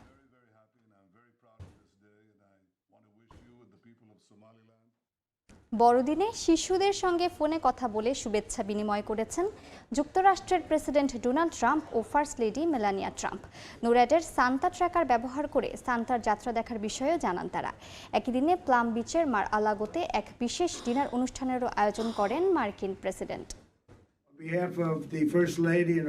উত্তর আমেরিকার মহাকাশ প্রতিরক্ষা সংস্থা নোরেডের ৭০তম সান্তা ট্র্যাকার এবারও শিশুদের মধ্যে উদ্দীপনা সৃষ্টি করেছে। ট্রাম্প দম্পতি বিভিন্ন শহরের শিশুদের ফোনের উত্তর দেন কখন সান্তা পৌঁছাবেন, তার কাছে কি উপহার চাইবে।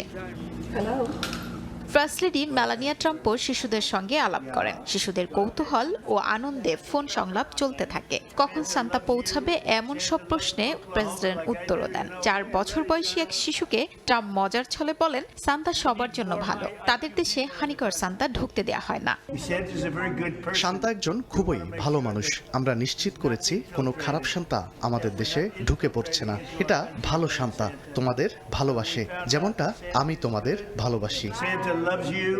একই দিনে প্লাম বিচের মার আলাগোতে ট্রাম্প এক প্রাইভেট ডিনারও আয়োজন করেন। অতিথিদের সঙ্গে বসে খাবার পরিবেশনের সময় ট্রাম্প ও মেলানিয়া শিশুদের সঙ্গে ফোনে কথা বলার অভিজ্ঞতাও শেয়ার করেন। ট্রাম্প প্রশাসন বড়দিন উদযাপনকে একটি প্রাণবন্ত পরিবারের সঙ্গে মিলিত হওয়ার এবং আন্তর্জাতিক মনোযোগ আকর্ষণ করার মতো অনুষ্ঠানের রূপ দিয়েছে ইন্টারেক্টিভ কল ও ডিনারের মাধ্যমে। শিউলি রোসা, সময় সংবাদ। ভারতের কয়েকটি রাজ্যে খ্রিস্টানদের বড়দিন উৎসবে হামলা ভাঙচুরের ঘটনা ঘটেছে। এসব হামলায় উগ্রপন্থী হিন্দুত্ববাদী গোষ্ঠীগুলো জড়িত বলে জানিয়েছে বিভিন্ন গণমাধ্যম। ভাঙচুর ও আগুন ধরিয়ে দেওয়ার অভিযোগে সন্দেহভাজন 4 জনকে আটক করেছে পুলিশ। স্থানীয় সময় বুধবার সামাজিক যোগাযোগ মাধ্যমে ভাইরাল হওয়া ভিডিওতে দেখা যায়, স্লোগান দিয়ে খ্রিস্টানদের বড়দিন উৎসবের সাজসজ্জা, মঞ্চ ও অন্যান্য সরঞ্জাম ভাঙচুর করছে একদল যুবক। বড়দিনে ভারতের আসাম, ছত্তিশগড়, মধ্য ও উত্তরপ্রদেশ, কেরালা সহ বিভিন্ন জায়গায় এমন হামলার ঘটনা ঘটেছে। এ ঘটনায় উগ্রপন্থী হিন্দুত্ববাদী গোষ্ঠীগুলোকে হুঁশিয়ার করেছেন কংগ্রেস নেতা শশী থারুর।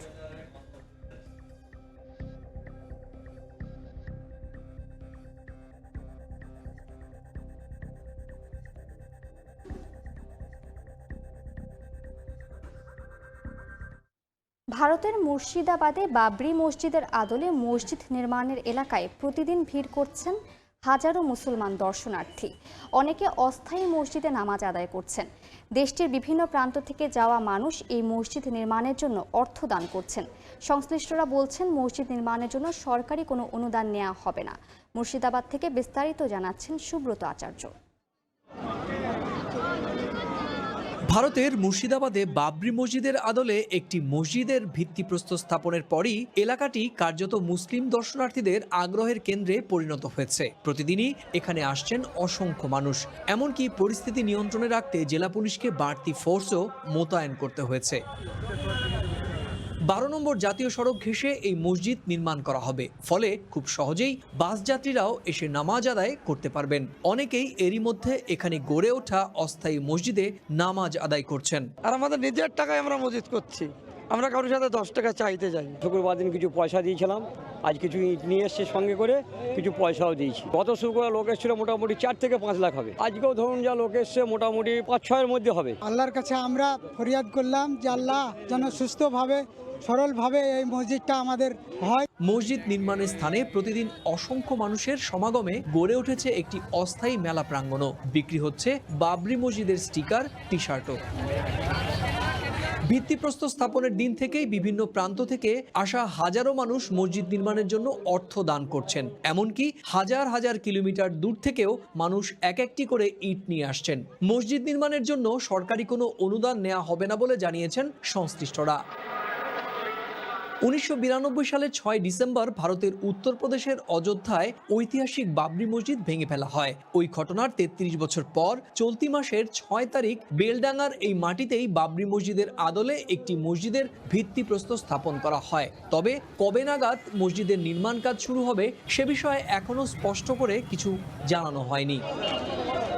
ডিসেম্বরের 6 তারিখেই ঠিক আমি যে এখানটায় দাঁড়িয়ে রয়েছি সেখানেই ভিত্তিপ্রস্তর স্থাপন হয়েছিল ঐতিহাসিক বাবরি মসজিদের। সেই বাবরি মসজিদের নির্মাণ কাজ এখনও শুরু না হলেও হাজার হাজার ধর্মপ্রাণ মুসল্লিরা এখানে সমবেত হচ্ছেন প্রতিদিন, যা প্রত্যেক দিনের রেকর্ড ভাঙছে। মুর্শিদাবাদের বেলডাঙ্গার এই প্রস্তাবিত বাবরি মসজিদ প্রাঙ্গণ থেকে সুব্রত আচার্য, সময় সংবাদ। আর্থিক কেলেঙ্কারির মামলায় দোষী সাব্যস্ত হয়েছেন মালয়েশিয়ার কারাবন্দী সাবেক প্রধানমন্ত্রী নাজিব রাজাক। দীর্ঘ 7 বছরের শুনানি শেষে স্থানীয় সময় শুক্রবার এ রায় দেন আদালত। এ রায়ের কারণে রাজাকের সাজা আরও দীর্ঘ হতে পারে। মালয়েশিয়া থেকে মোহাম্মদ আব্দুল কাদেরের রিপোর্ট। অর্থ কেলেঙ্কারির মামলায় দীর্ঘদিন ধরে কারাগারে মালয়েশিয়ার সাবেক প্রধানমন্ত্রী নাজিব রাজাক। বহুল আলোচিত ওই মামলায় এবার বড় ধরনের বিপর্যয়ের মুখে পড়েছেন তিনি। স্থানীয় সময় শুক্রবার ক্ষমতার অপব্যবহারের 4টি প্রধান অভিযোগেই নাজিবকে দোষী সাব্যস্ত করেছেন আদালত।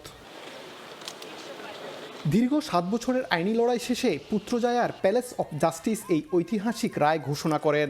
বিচারক কলিন লরেন্স সেকুয়েরাহ তার রায়ে জানান, নাজিব রাজাক রাষ্ট্রীয় তহবিল থেকে 230 কোটি রিঙ্গিত আত্মসাতের জন্য নিজের পদের অপব্যবহার করেছেন। নাজিবের পক্ষ থেকে এই অর্থকে সৌদির অনুদান এবং নিজেকে পালাতক ব্যবসায়ী জলুর প্রতারণার শিকার দাবি করা হলেও আদালত তা প্রত্যাখ্যান করেন। 2015 সালে এই অর্থ কেলেঙ্কারির বিষয়টি প্রকাশ্যে এলে মালয়েশিয়ার রাজনীতিতে তোলপাড় দেখা দেয়, যার জেরে 2018 সালে পতন ঘটে নাজিবের দীর্ঘ শাসনের। নতুন এই রায়কে দেশটির দুর্নীতি বিরোধী লড়াইয়ের বড় মাইলফলক হিসেবে দেখছেন বিশ্লেষকরা। মোহাম্মদ আব্দুল কাদের, সময় সংবাদ, কুয়ালালামপুর, মালয়েশিয়া। ইতালি সহ সারা বিশ্ব জুড়ে চলছে বড়দিন ও ইংরেজি নববর্ষের টানা দীর্ঘ ছুটি। ছুটিতে পরিবার ও আপনজনদের সঙ্গে ঘুরতে বেরিয়েছেন অনেকে। ইতালি প্রবাসী বাংলাদেশিরাও দল বেঁধে ছুটছেন পাহাড়ে তুষার ভ্রমণে। ইতালি প্রতিনিধি মাকসুদ রহমানের তথ্যচিত্রে বিস্তারিত রিপোর্ট। বিশ্বজুড়ে চলছে বড়দিনের উৎসব আর ইংরেজি নতুন বছরকে বরণ করার প্রস্তুতি। ইতালি সহ ইউরোপ জুড়ে টানা দীর্ঘ ছুটি আনন্দময় করতে মানুষ ছুটছেন গুরুত্বপূর্ণ পর্যটন কেন্দ্রগুলোর দিকে।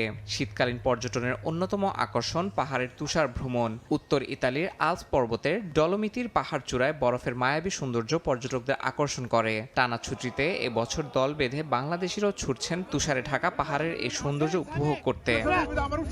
এ সময় স্কি রিসোর্টগুলোতে alpine skiing, ice hockey, ski jumping ও স্নোবোর্ডিং এর মতো বিভিন্ন শীতকালীন খেলার আয়োজন দেখা যায়। পাশে রয়েছে হট টাবের ব্যবস্থাও। নিরাপদ ভ্রমণ আর অপরূপ সৌন্দর্যে মুগ্ধ প্রবাসী বাংলাদেশিরা। সবাই ঘুরতে আসছি, বাচ্চাদেরকে নিয়ে, ফ্যামিলি নিয়ে সবাই এনজয় করতেছি, অনেক ভালো লাগতেছে। আমরা আসছি এখানে সবাই মিলে অনেক মজা করতেছি, অনেক সুন্দর এবং এখানে তুষারপাত হতেছে। এটা আমাদের দ্বিতীয় তুষার ভ্রমণ, যেখানে আমরা সব প্রবাসীদেরকে নিয়ে এসেছি এবং সবাই মোটামুটি খুব আনন্দ করছে এখানে এসে। বৈদ্যুতিক কেবল কারে চড়ে পাহাড়ের সৌন্দর্য উপভোগ করেন অনেকে। শিশু, নারী ও পুরুষ সবাই মিলে আনন্দে মেতে ওঠেন। দল বেঁধে গলা মিলিয়ে জাতীয় সঙ্গীত গান সবাই। আল্পস পর্বতের চূড়ায় যেন গড়ে ওঠে এক টুকরো বাংলাদেশ।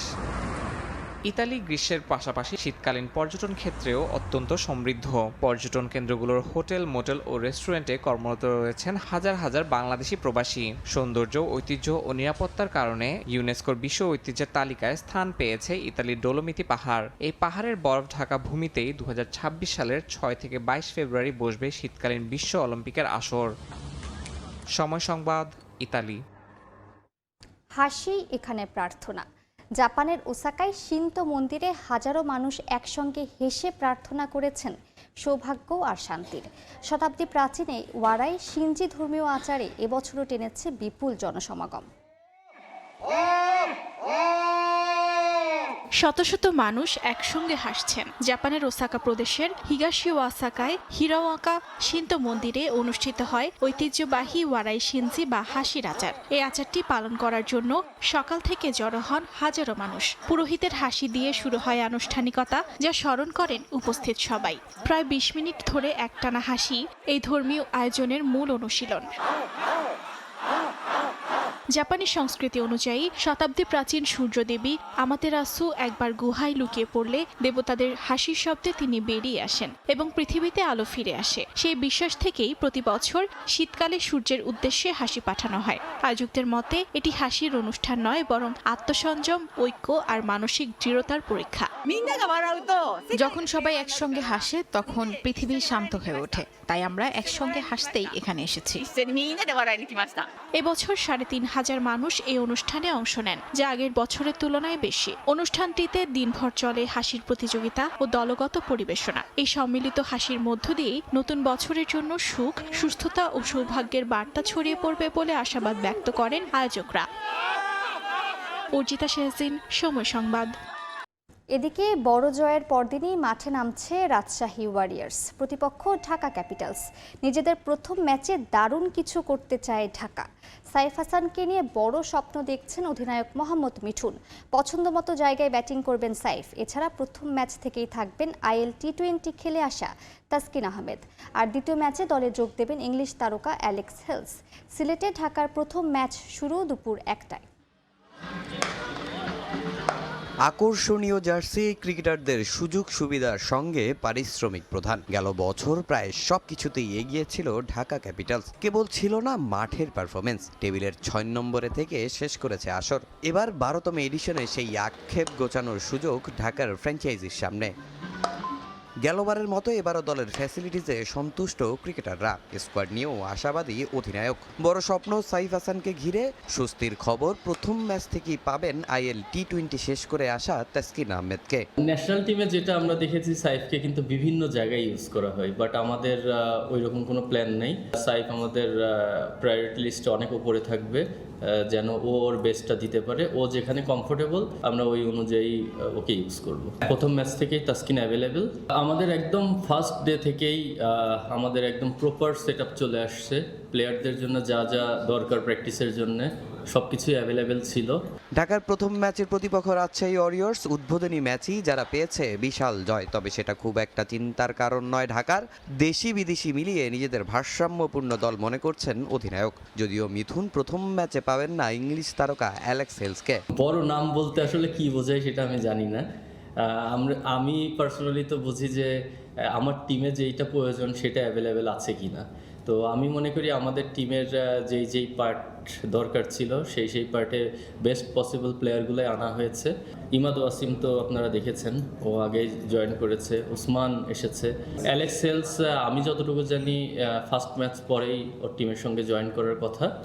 তো হোপফুলি ও অ্যাজ আর্লি অ্যাজ পসিবল চলে আসবে। এবারও ঢাকার ডেরায় সাব্বির রহমান, তাকে নিয়েও আছে অধিনায়কের ভিন্ন পরিকল্পনা।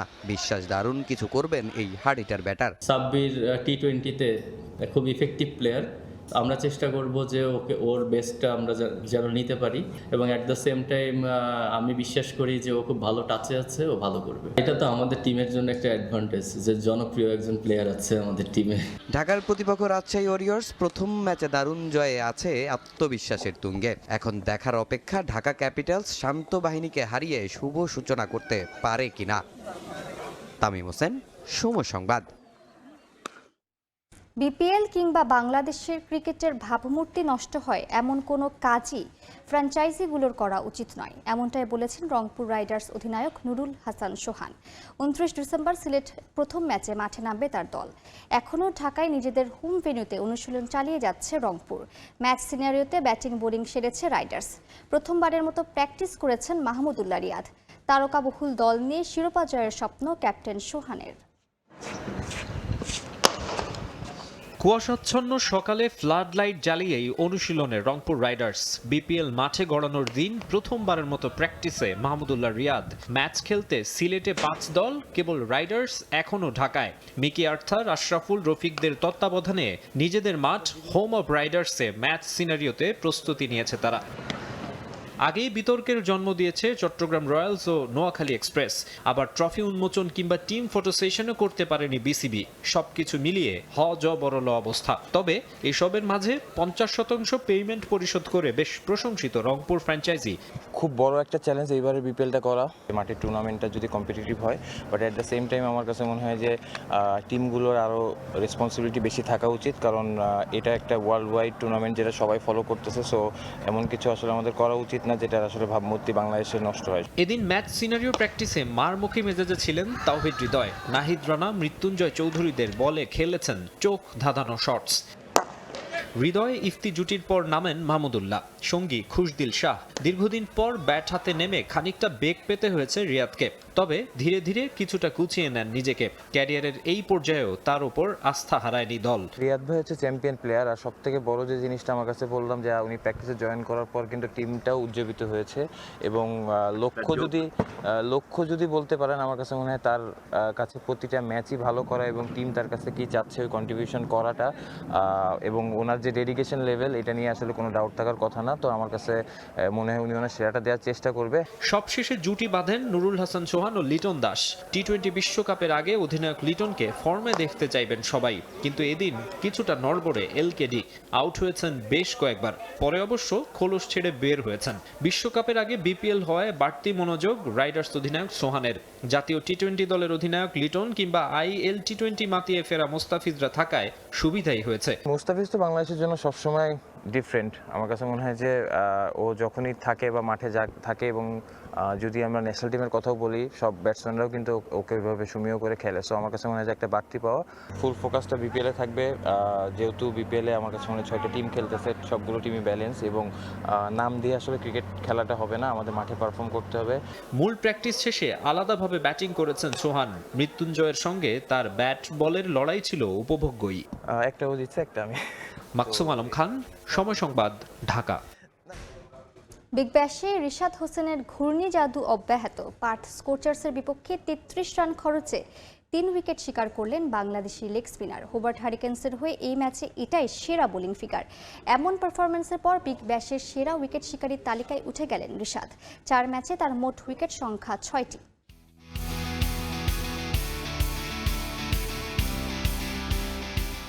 বিপিএল এর পর্দা ওঠায় ব্যস্ততা বেড়েছে বাংলাদেশি ক্রিকেট প্রেমীদের। তবে শুক্রবারে শুধু সিলেট নয়, টাইগার ভক্তদের আগ্রহে ছিল অস্ট্রেলিয়ার পার্থ। কারণটা রিশাদ হোসেন, বিগ ব্যাশে বাংলাদেশের একমাত্র প্রতিনিধি। নিজের 4র্থ ম্যাচেও আপন রঙে রঙিন এই টাইগার লেগ স্পিনার। পার্থ স্কোচার্সের বিপক্ষে দলের সেরা বোলার রিশাদ। পাওয়ার প্লেতে রিশাদকে বোলিংয়ে আনেন হারিকেন্স অধিনায়ক নাথান এলিস। ডট দিয়ে শুরু করলেও ফিন অ্যালেনের এক ছক্কায় ওই ওভারে উইকেটের দেখা পাননি রিশাদ। খরচ 9 রান। প্রথম স্পেল শেষ করতে 7ম ওভারে আবারও বোলিংয়ে রিশাদ। দ্বিতীয় বলেই ব্রেক থ্রো। ফুলার লেন্থের বলে টাইমিং করতে পারেননি কুপার কনলি। ক্রিস জর্ডান তালুবন্দি করলে দ্বিতীয় উইকেট হারায় পার্থ। 2 ওভার ব্যবধানে নিজের তৃতীয় ওভার করতে আসেন রিশাদ। প্রথম বলে রান নিতে ব্যর্থ অ্যারন হার্ডি, পরের বলেই আউট। প্যাডেল সুইপ করতে গিয়ে শর্ট ফাইন লেগে আউট এই অজি ব্যাটার। ওই ওভারে রিশাদের খরচ মাত্র 4। ইনিংসের 16তম ওভারে নিজের স্পেল শেষ করেন রিশাদ। তার করা প্রথম 2 বলে লরি ইভান্স নেন 8 রান। এরপর স্টক ডেলিভারিতে বাজিমাত। ডাউন দ্য উইকেট খেলতে গিয়ে স্ট্যাম্পিং ইভান্স 3 উইকেট নিয়ে নিজের স্পেল শেষ করেন রিশাদ হোসেন। তাতে বিগ ব্যাশে নিজের প্রথম 4 ম্যাচে 6 উইকেট রিশাদের নামের পাশে। এই ম্যাচের পর সেরা উইকেট শিকারীর তালিকায় নিজের জায়গাটা পাকাপোক্ত করলেন বাংলাদেশি লেগি। চলতি মৌসুমে 4 নম্বরে আছেন রিশাদ। তার চেয়ে বেশি উইকেট আছে আর মাত্র 3 জনের। ধারাবাহিকতা ধরে রাখলে শীর্ষে ওঠাটা কেবলই সময়ের ব্যাপার। সোমবার মেলবোর্ন রেনেগেটসের বিপক্ষে নিজেদের পরবর্তী ম্যাচে মাঠে নামবে হোবার্ট। টেবিলের তলানিতে থাকা দলটার বিপক্ষেও জয়ের ধারা অব্যাহত রাখতে চাইবে বর্তমান চ্যাম্পিয়নরা। সাব্বির মিথুন, সময় সংবাদ। বাংলাদেশ ফুটবল লিগের হাই ভোল্টেজ ম্যাচে বসুন্ধরা কিংসের আতিথ্য নেবে আবাহনী। শেষ ম্যাচে পুলিশের বিপক্ষে হারলেও এই ম্যাচে তার কোনো প্রভাব পড়বে না বিশ্বাস কিংসের ফুটবলারদের। আকাশী নীলদের হারিয়ে শীর্ষস্থান আরও মজবুত করার প্রত্যাশা তাদের। লিগে শীর্ষস্থানে থাকলেও আবাহনীকে সমীহ করেই মাঠে নামতে চায় বসুন্ধরা। এদিকে আসরের শুরুতে সেরা ছন্দ খুঁজে না পেলেও কিংসের বিপক্ষে জয় দিয়ে ফুটবলারদের আত্মবিশ্বাস ফেরার প্রত্যাশা আবাহনী কোচের। বসুন্ধরা কিংস এরেনায় ম্যাচটি শুরু হবে সন্ধ্যা 5:30টায়। মৌসুম ঘুরতেই চেনা রূপে ফিরেছে বসুন্ধরা কিংস। গত মৌসুমে লিগ শিরোপা হাতছাড়া হলেও ঘুরে দাঁড়ানোর প্রত্যয় নিয়ে নতুন মৌসুম শুরু করে তারা 5 জয়ে 16 পয়েন্ট নিয়ে টেবিলের শীর্ষে এখন কিংস। তবে প্রথম লেগে টানা জয়ে থাকা দলটি শেষ ম্যাচে হোঁচট খেয়েছে পুলিশের বিপক্ষে। সেই বাজে অভিজ্ঞতা সঙ্গী করেই মৌসুমের সবচেয়ে প্রতিদ্বন্দ্বিতাপূর্ণ ম্যাচে মাঠে নামতে যাচ্ছে কিংস। এবারের মৌসুমে প্রথমবারের মতো আবাহনীর প্রতিপক্ষ বসুন্ধরা। লিগের শেষ ম্যাচে ইতিবাচক ফল না আসলেও তা নিয়ে চিন্তিত নয় কিংস। পরবর্তী 2 ম্যাচে জয় নিয়ে লিগের শীর্ষস্থান আরও মজবুত করার প্রত্যাশা তাদের। আমরা সবগুলো ম্যাচে উইন করে আসতেছিলাম, বাট আপনার পুলিশ ম্যাচের সাথে বাই চান্স আমাদের হয়ে গেছে। সো এগুলো নিয়ে আমরা ওইরকমই না করে আমরা সামনের দিক দিয়ে কাজ করতেছি। যেহেতু আমরা এখনও লিগ টপার, আমরা আসলে ওইখানের ম্যাচ হারার পরে আমরা আর ওরকম কোনো চিন্তা করছি না। আমাদের এখন সামনে আগায় যেতে হবে। শেষ ম্যাচে আশানুরূপ ফলাফল না আসলেও ঘরের মাঠে আবাহনীকে হারানোর আত্মবিশ্বাস কাজে লাগাতে চায় কিংস। তবে টেবিলের শীর্ষে থাকলেও আবাহনীকে সমীহ করছে বসুন্ধরা। আবাহনীকে আমরা সবসময় ভালো টিম করে এবং চ্যাম্পিয়ন দাবিদার এবং ভালো অপোনেন্ট হিসাবে আমরা সমীহ করি এবং এটাকে চ্যালেঞ্জই নিচ্ছি এবং বারবার বলছি যে ভালো টিমের সাথে কিন্তু ভালো খেলা হয় এবং ভালো খেলা দেখার জন্যই দর্শক আসে। এদিকে এবারের মৌসুমে নিজেদের হারিয়ে খুঁজছে আবাহনী। লিগে 7 ম্যাচে মাত্র 2 জয় নিয়ে টেবিলের 5-এ আকাশী নীলরা। তাই শিরোপার রেসে টিকে থাকতে কিংসের বিপক্ষে ম্যাচ নিয়ে সতর্ক অবস্থানে মারুফুল হকের শিষ্যরা। গত মৌসুমের তুলনায় এবার দেশি বিদেশি সংমিশ্রণে ভারসাম্যপূর্ণ দল গঠন করেছে আবাহনী। তবে প্রত্যাশিত ফলাফল না আসায় কিছুটা চিন্তিত তারা। আসরের শুরুতে ইনজুরি আর খেলোয়াড় সংকটে সেরা ছন্দ খুঁজে না পেলেও কিংসের বিপক্ষে জয় দিয়ে ফুটবলারদের আত্মবিশ্বাস ফেরার প্রত্যাশা আবাহনী কোচের। কিছু প্লেয়ারের ক্রাইসিস এবং ইনজুরির জন্য আমরা সেটা আমাদের ধারাবাহিকতা ঠিক নাই। তবে আশা করি আমাদের ইনজুরি এবং অন্যান্য বিষয় আমরা কাটিয়ে উঠতে পেরেছি। প্রতিটা উইনিং, প্রতিটা মানে তাদের আত্মবিশ্বাস এক একটা করে বৃদ্ধি হয়। সেক্ষেত্রে বসুন্ধরার ভালো টিম, নিঃসন্দেহে ভালো টিম এবং আমি মনে করি তাদের সঙ্গে জিতে আত্মবিশ্বাসটা আরও ভালো থাকবে। দুদলের এখন পর্যন্ত 20 দেখায় কিংসের 12 জয়ের বিপরীতে 3 জয় আবাহনীর। রিফাতুল ইসলাম মিরন, সময় সংবাদ, ঢাকা। বড়দিনের ছুটির মাঝে শনিবার ইংলিশ প্রিমিয়ার লিগে উত্তাপ ছড়াতে আলাদা ম্যাচে মাঠে নামছে ম্যানচেস্টার সিটি, আর্সেনাল, লিভারপুল ও চেলসি। টেবিলের শীর্ষে ওঠার স্বপ্নে সন্ধ্যা 6:30টায় নটিংহ্যাম ফরেস্টের মাঠে নামবে ম্যানচেস্টার সিটি। আরেক ম্যাচে এমিরেটস স্টেডিয়ামে শীর্ষস্থান নিরাপদে রাখার মিশনে আর্সেনাল লড়বে ব্রাইটনের বিপক্ষে। এই ম্যাচ শুরু হবে রাত 9টায়। এছাড়া একই সময় অ্যানফিল্ডে লিভারপুলের প্রতিপক্ষ উলভস। রাত 11:30টায় অ্যাস্টন ভিলার মুখোমুখি হবে চেলসি। বিশ্বজুড়ে বড়দিনের ছুটির মাঝেই ফুটবল উৎসব। সমর্থকদের বড়দিনের আনন্দ আরো রঙিন করতে ইংলিশ প্রিমিয়ার লিগে মাঠে নামার অপেক্ষায় ম্যানচেস্টার সিটি, আর্সেনাল, লিভারপুল ও চেলসি। লিগের মাঝ পথে এবার দারুণভাবে জমে উঠেছে সিটি ও আর্সেনালের পয়েন্ট টেবিলের লড়াই। এ দু দলের আলাদা আলাদা ম্যাচ নিয়ে অধীর অপেক্ষায় সমর্থক।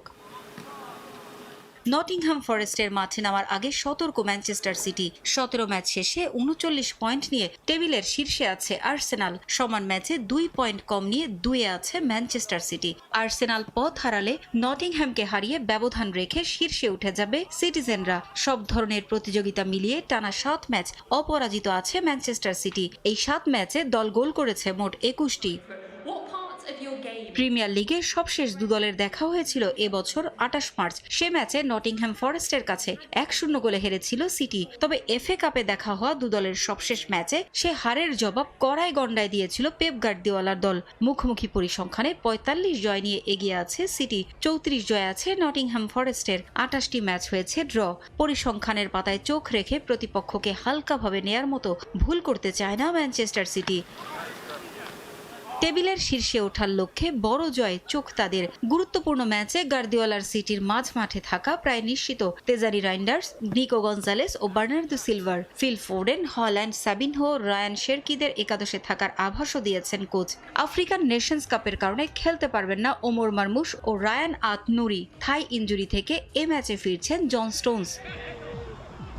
ম্যানচেস্টার সিটি ম্যাচের কিছুক্ষণ পরেই শীর্ষস্থান মজবুতের ভীষণে এমিরেটসে নামবে আর্সেনাল। এ যাত্রায় তাদের সামনে বাধা ব্রাইটন। বড়দিনের ছুটিতে যাওয়ার আগে শীর্ষস্থানে থাকলেও দুশ্চিন্তার ভাঁজ স্পষ্ট মিকেল আর্তেতার চোখে মুখে। কারণ 2022-23 ও 2023-24 মৌসুমে শীর্ষে থেকে বড়দিনের ছুটিতে গেলেও ছুটি কাটিয়ে লিগে ফিরে দুবারই রানার্স আপ হয়ে সন্তুষ্ট থাকতে হয়েছিল গানারদের। পরিসংখ্যানে চোখ রাখলে দেখা গেছে বড়দিনের ছুটির আগে শীর্ষে থাকলেও পরে আর কখনোই লিগ শিরোপা জেতা হয়নি আর্সেনালের। এবার কি কাটবে গানারদের সেই অভিশাপ? ব্রাইটন ম্যাচের আগে তাই সমর্থকদের মনে বড় ভয়। এবার হয়তো আর অতীতের ভুলের ফাঁদে পা দেবে না তারা। সবশেষ ইএফএল কাপের কোয়ার্টার ফাইনালে ক্রিস্টাল প্যালেস ম্যাচের একাদশ থেকে বেশ পরীক্ষা নিরীক্ষা করতে চান কোচ। দীর্ঘদিন পর এ ম্যাচ দিয়ে ফিরছেন গোলরক্ষক ডেভিড রেয়া। ইনজুরিতে নেই বেন হোয়াইট ও ক্রিশ্চিয়ান মস্কেরা। অ্যাঙ্কেল ইনজুরিতে খেলতে পারবেন না ম্যাক্স ডোম্যান। ফিট হয়ে উঠছেন গাব্রিয়েল মার্তিনেল্লি, তবে খেলতে পারবেন না কাই হাভার্টস। আর্তেতার একাদশে ফেরার সম্ভাবনা মার্টিন ওডেগার্ড, ডেকলান রাইস, বুকায়া সাকা ও ইয়োকেরেসের। দু দলের এখন পর্যন্ত 33 বারের সাক্ষাতে 18 জয় আছে আর্সেনালের। ব্রাইটন জিতেছে 8 ম্যাচ, 7টি ম্যাচ হয়েছে ড্র। আরেক ম্যাচে লিভারপুল খেলবে ওলসের বিপক্ষে। 17 ম্যাচে 29 পয়েন্ট নিয়ে টেবিলের 5-এ উঠে এসেছে অলরেড। সমান ম্যাচে এখন পর্যন্ত কোনো জয় পায়নি ওলস।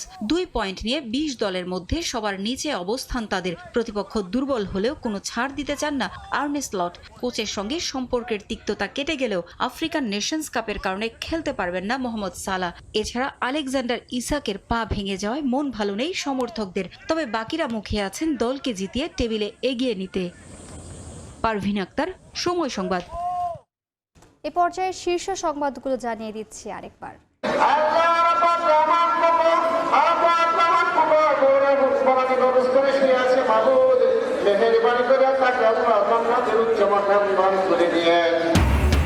উনিশ বছর পর বাবার সমাধিতে অশ্রুসিক্ত তারেক রহমান। জাতীয় স্মৃতিসৌধে 71-এর বীর শহীদদের প্রতি শ্রদ্ধা। প্রত্যাবর্তনে রাজনীতিক ইতিবাচক পরিবর্তন আসা। শেষ মুহূর্তে কলেবর বাড়তে পারে 8 দলীয় জোটের। জামায়াতে ইসলামের সঙ্গে আসন সমঝোতা হতে পারে এনসিপির। দুর্নীতি বিরোধী ও সংস্কারের পক্ষের শক্তিকে পাশে চান আমির। ওসমান হাদি হত্যার বিচার দাবিতে অব্যাহত থাকবে অবরোধ। শাহবাগী ইনকালাব মঞ্চের অবস্থান। যান চলাচল বন্ধ, খুনিরা গ্রেফতার না হওয়া পর্যন্ত রাজপথে থাকার ঘোষণা। বছরের প্রথম দিনই শিক্ষার্থীরা পাবে পাঠ্য বই। মুক্তিযুদ্ধের ইতিহাসে কিছু পরিবর্তন। সরকার বদলের সঙ্গে সঙ্গে শিশুদের নিয়ে এক্সপেরিমেন্টের পক্ষে নন উপদেষ্টা। এবং দেশের সুতাকল ধ্বংসে সস্তায় সুতা রপ্তানি ভারতের দাবি বিটিএম-এর। কম দামে কাঁচামাল কেনার পক্ষে তৈরি পোশাক খাত। দেশীয় শিল্প রক্ষায় সরকারি উদ্যোগ নেওয়ার পরামর্শ।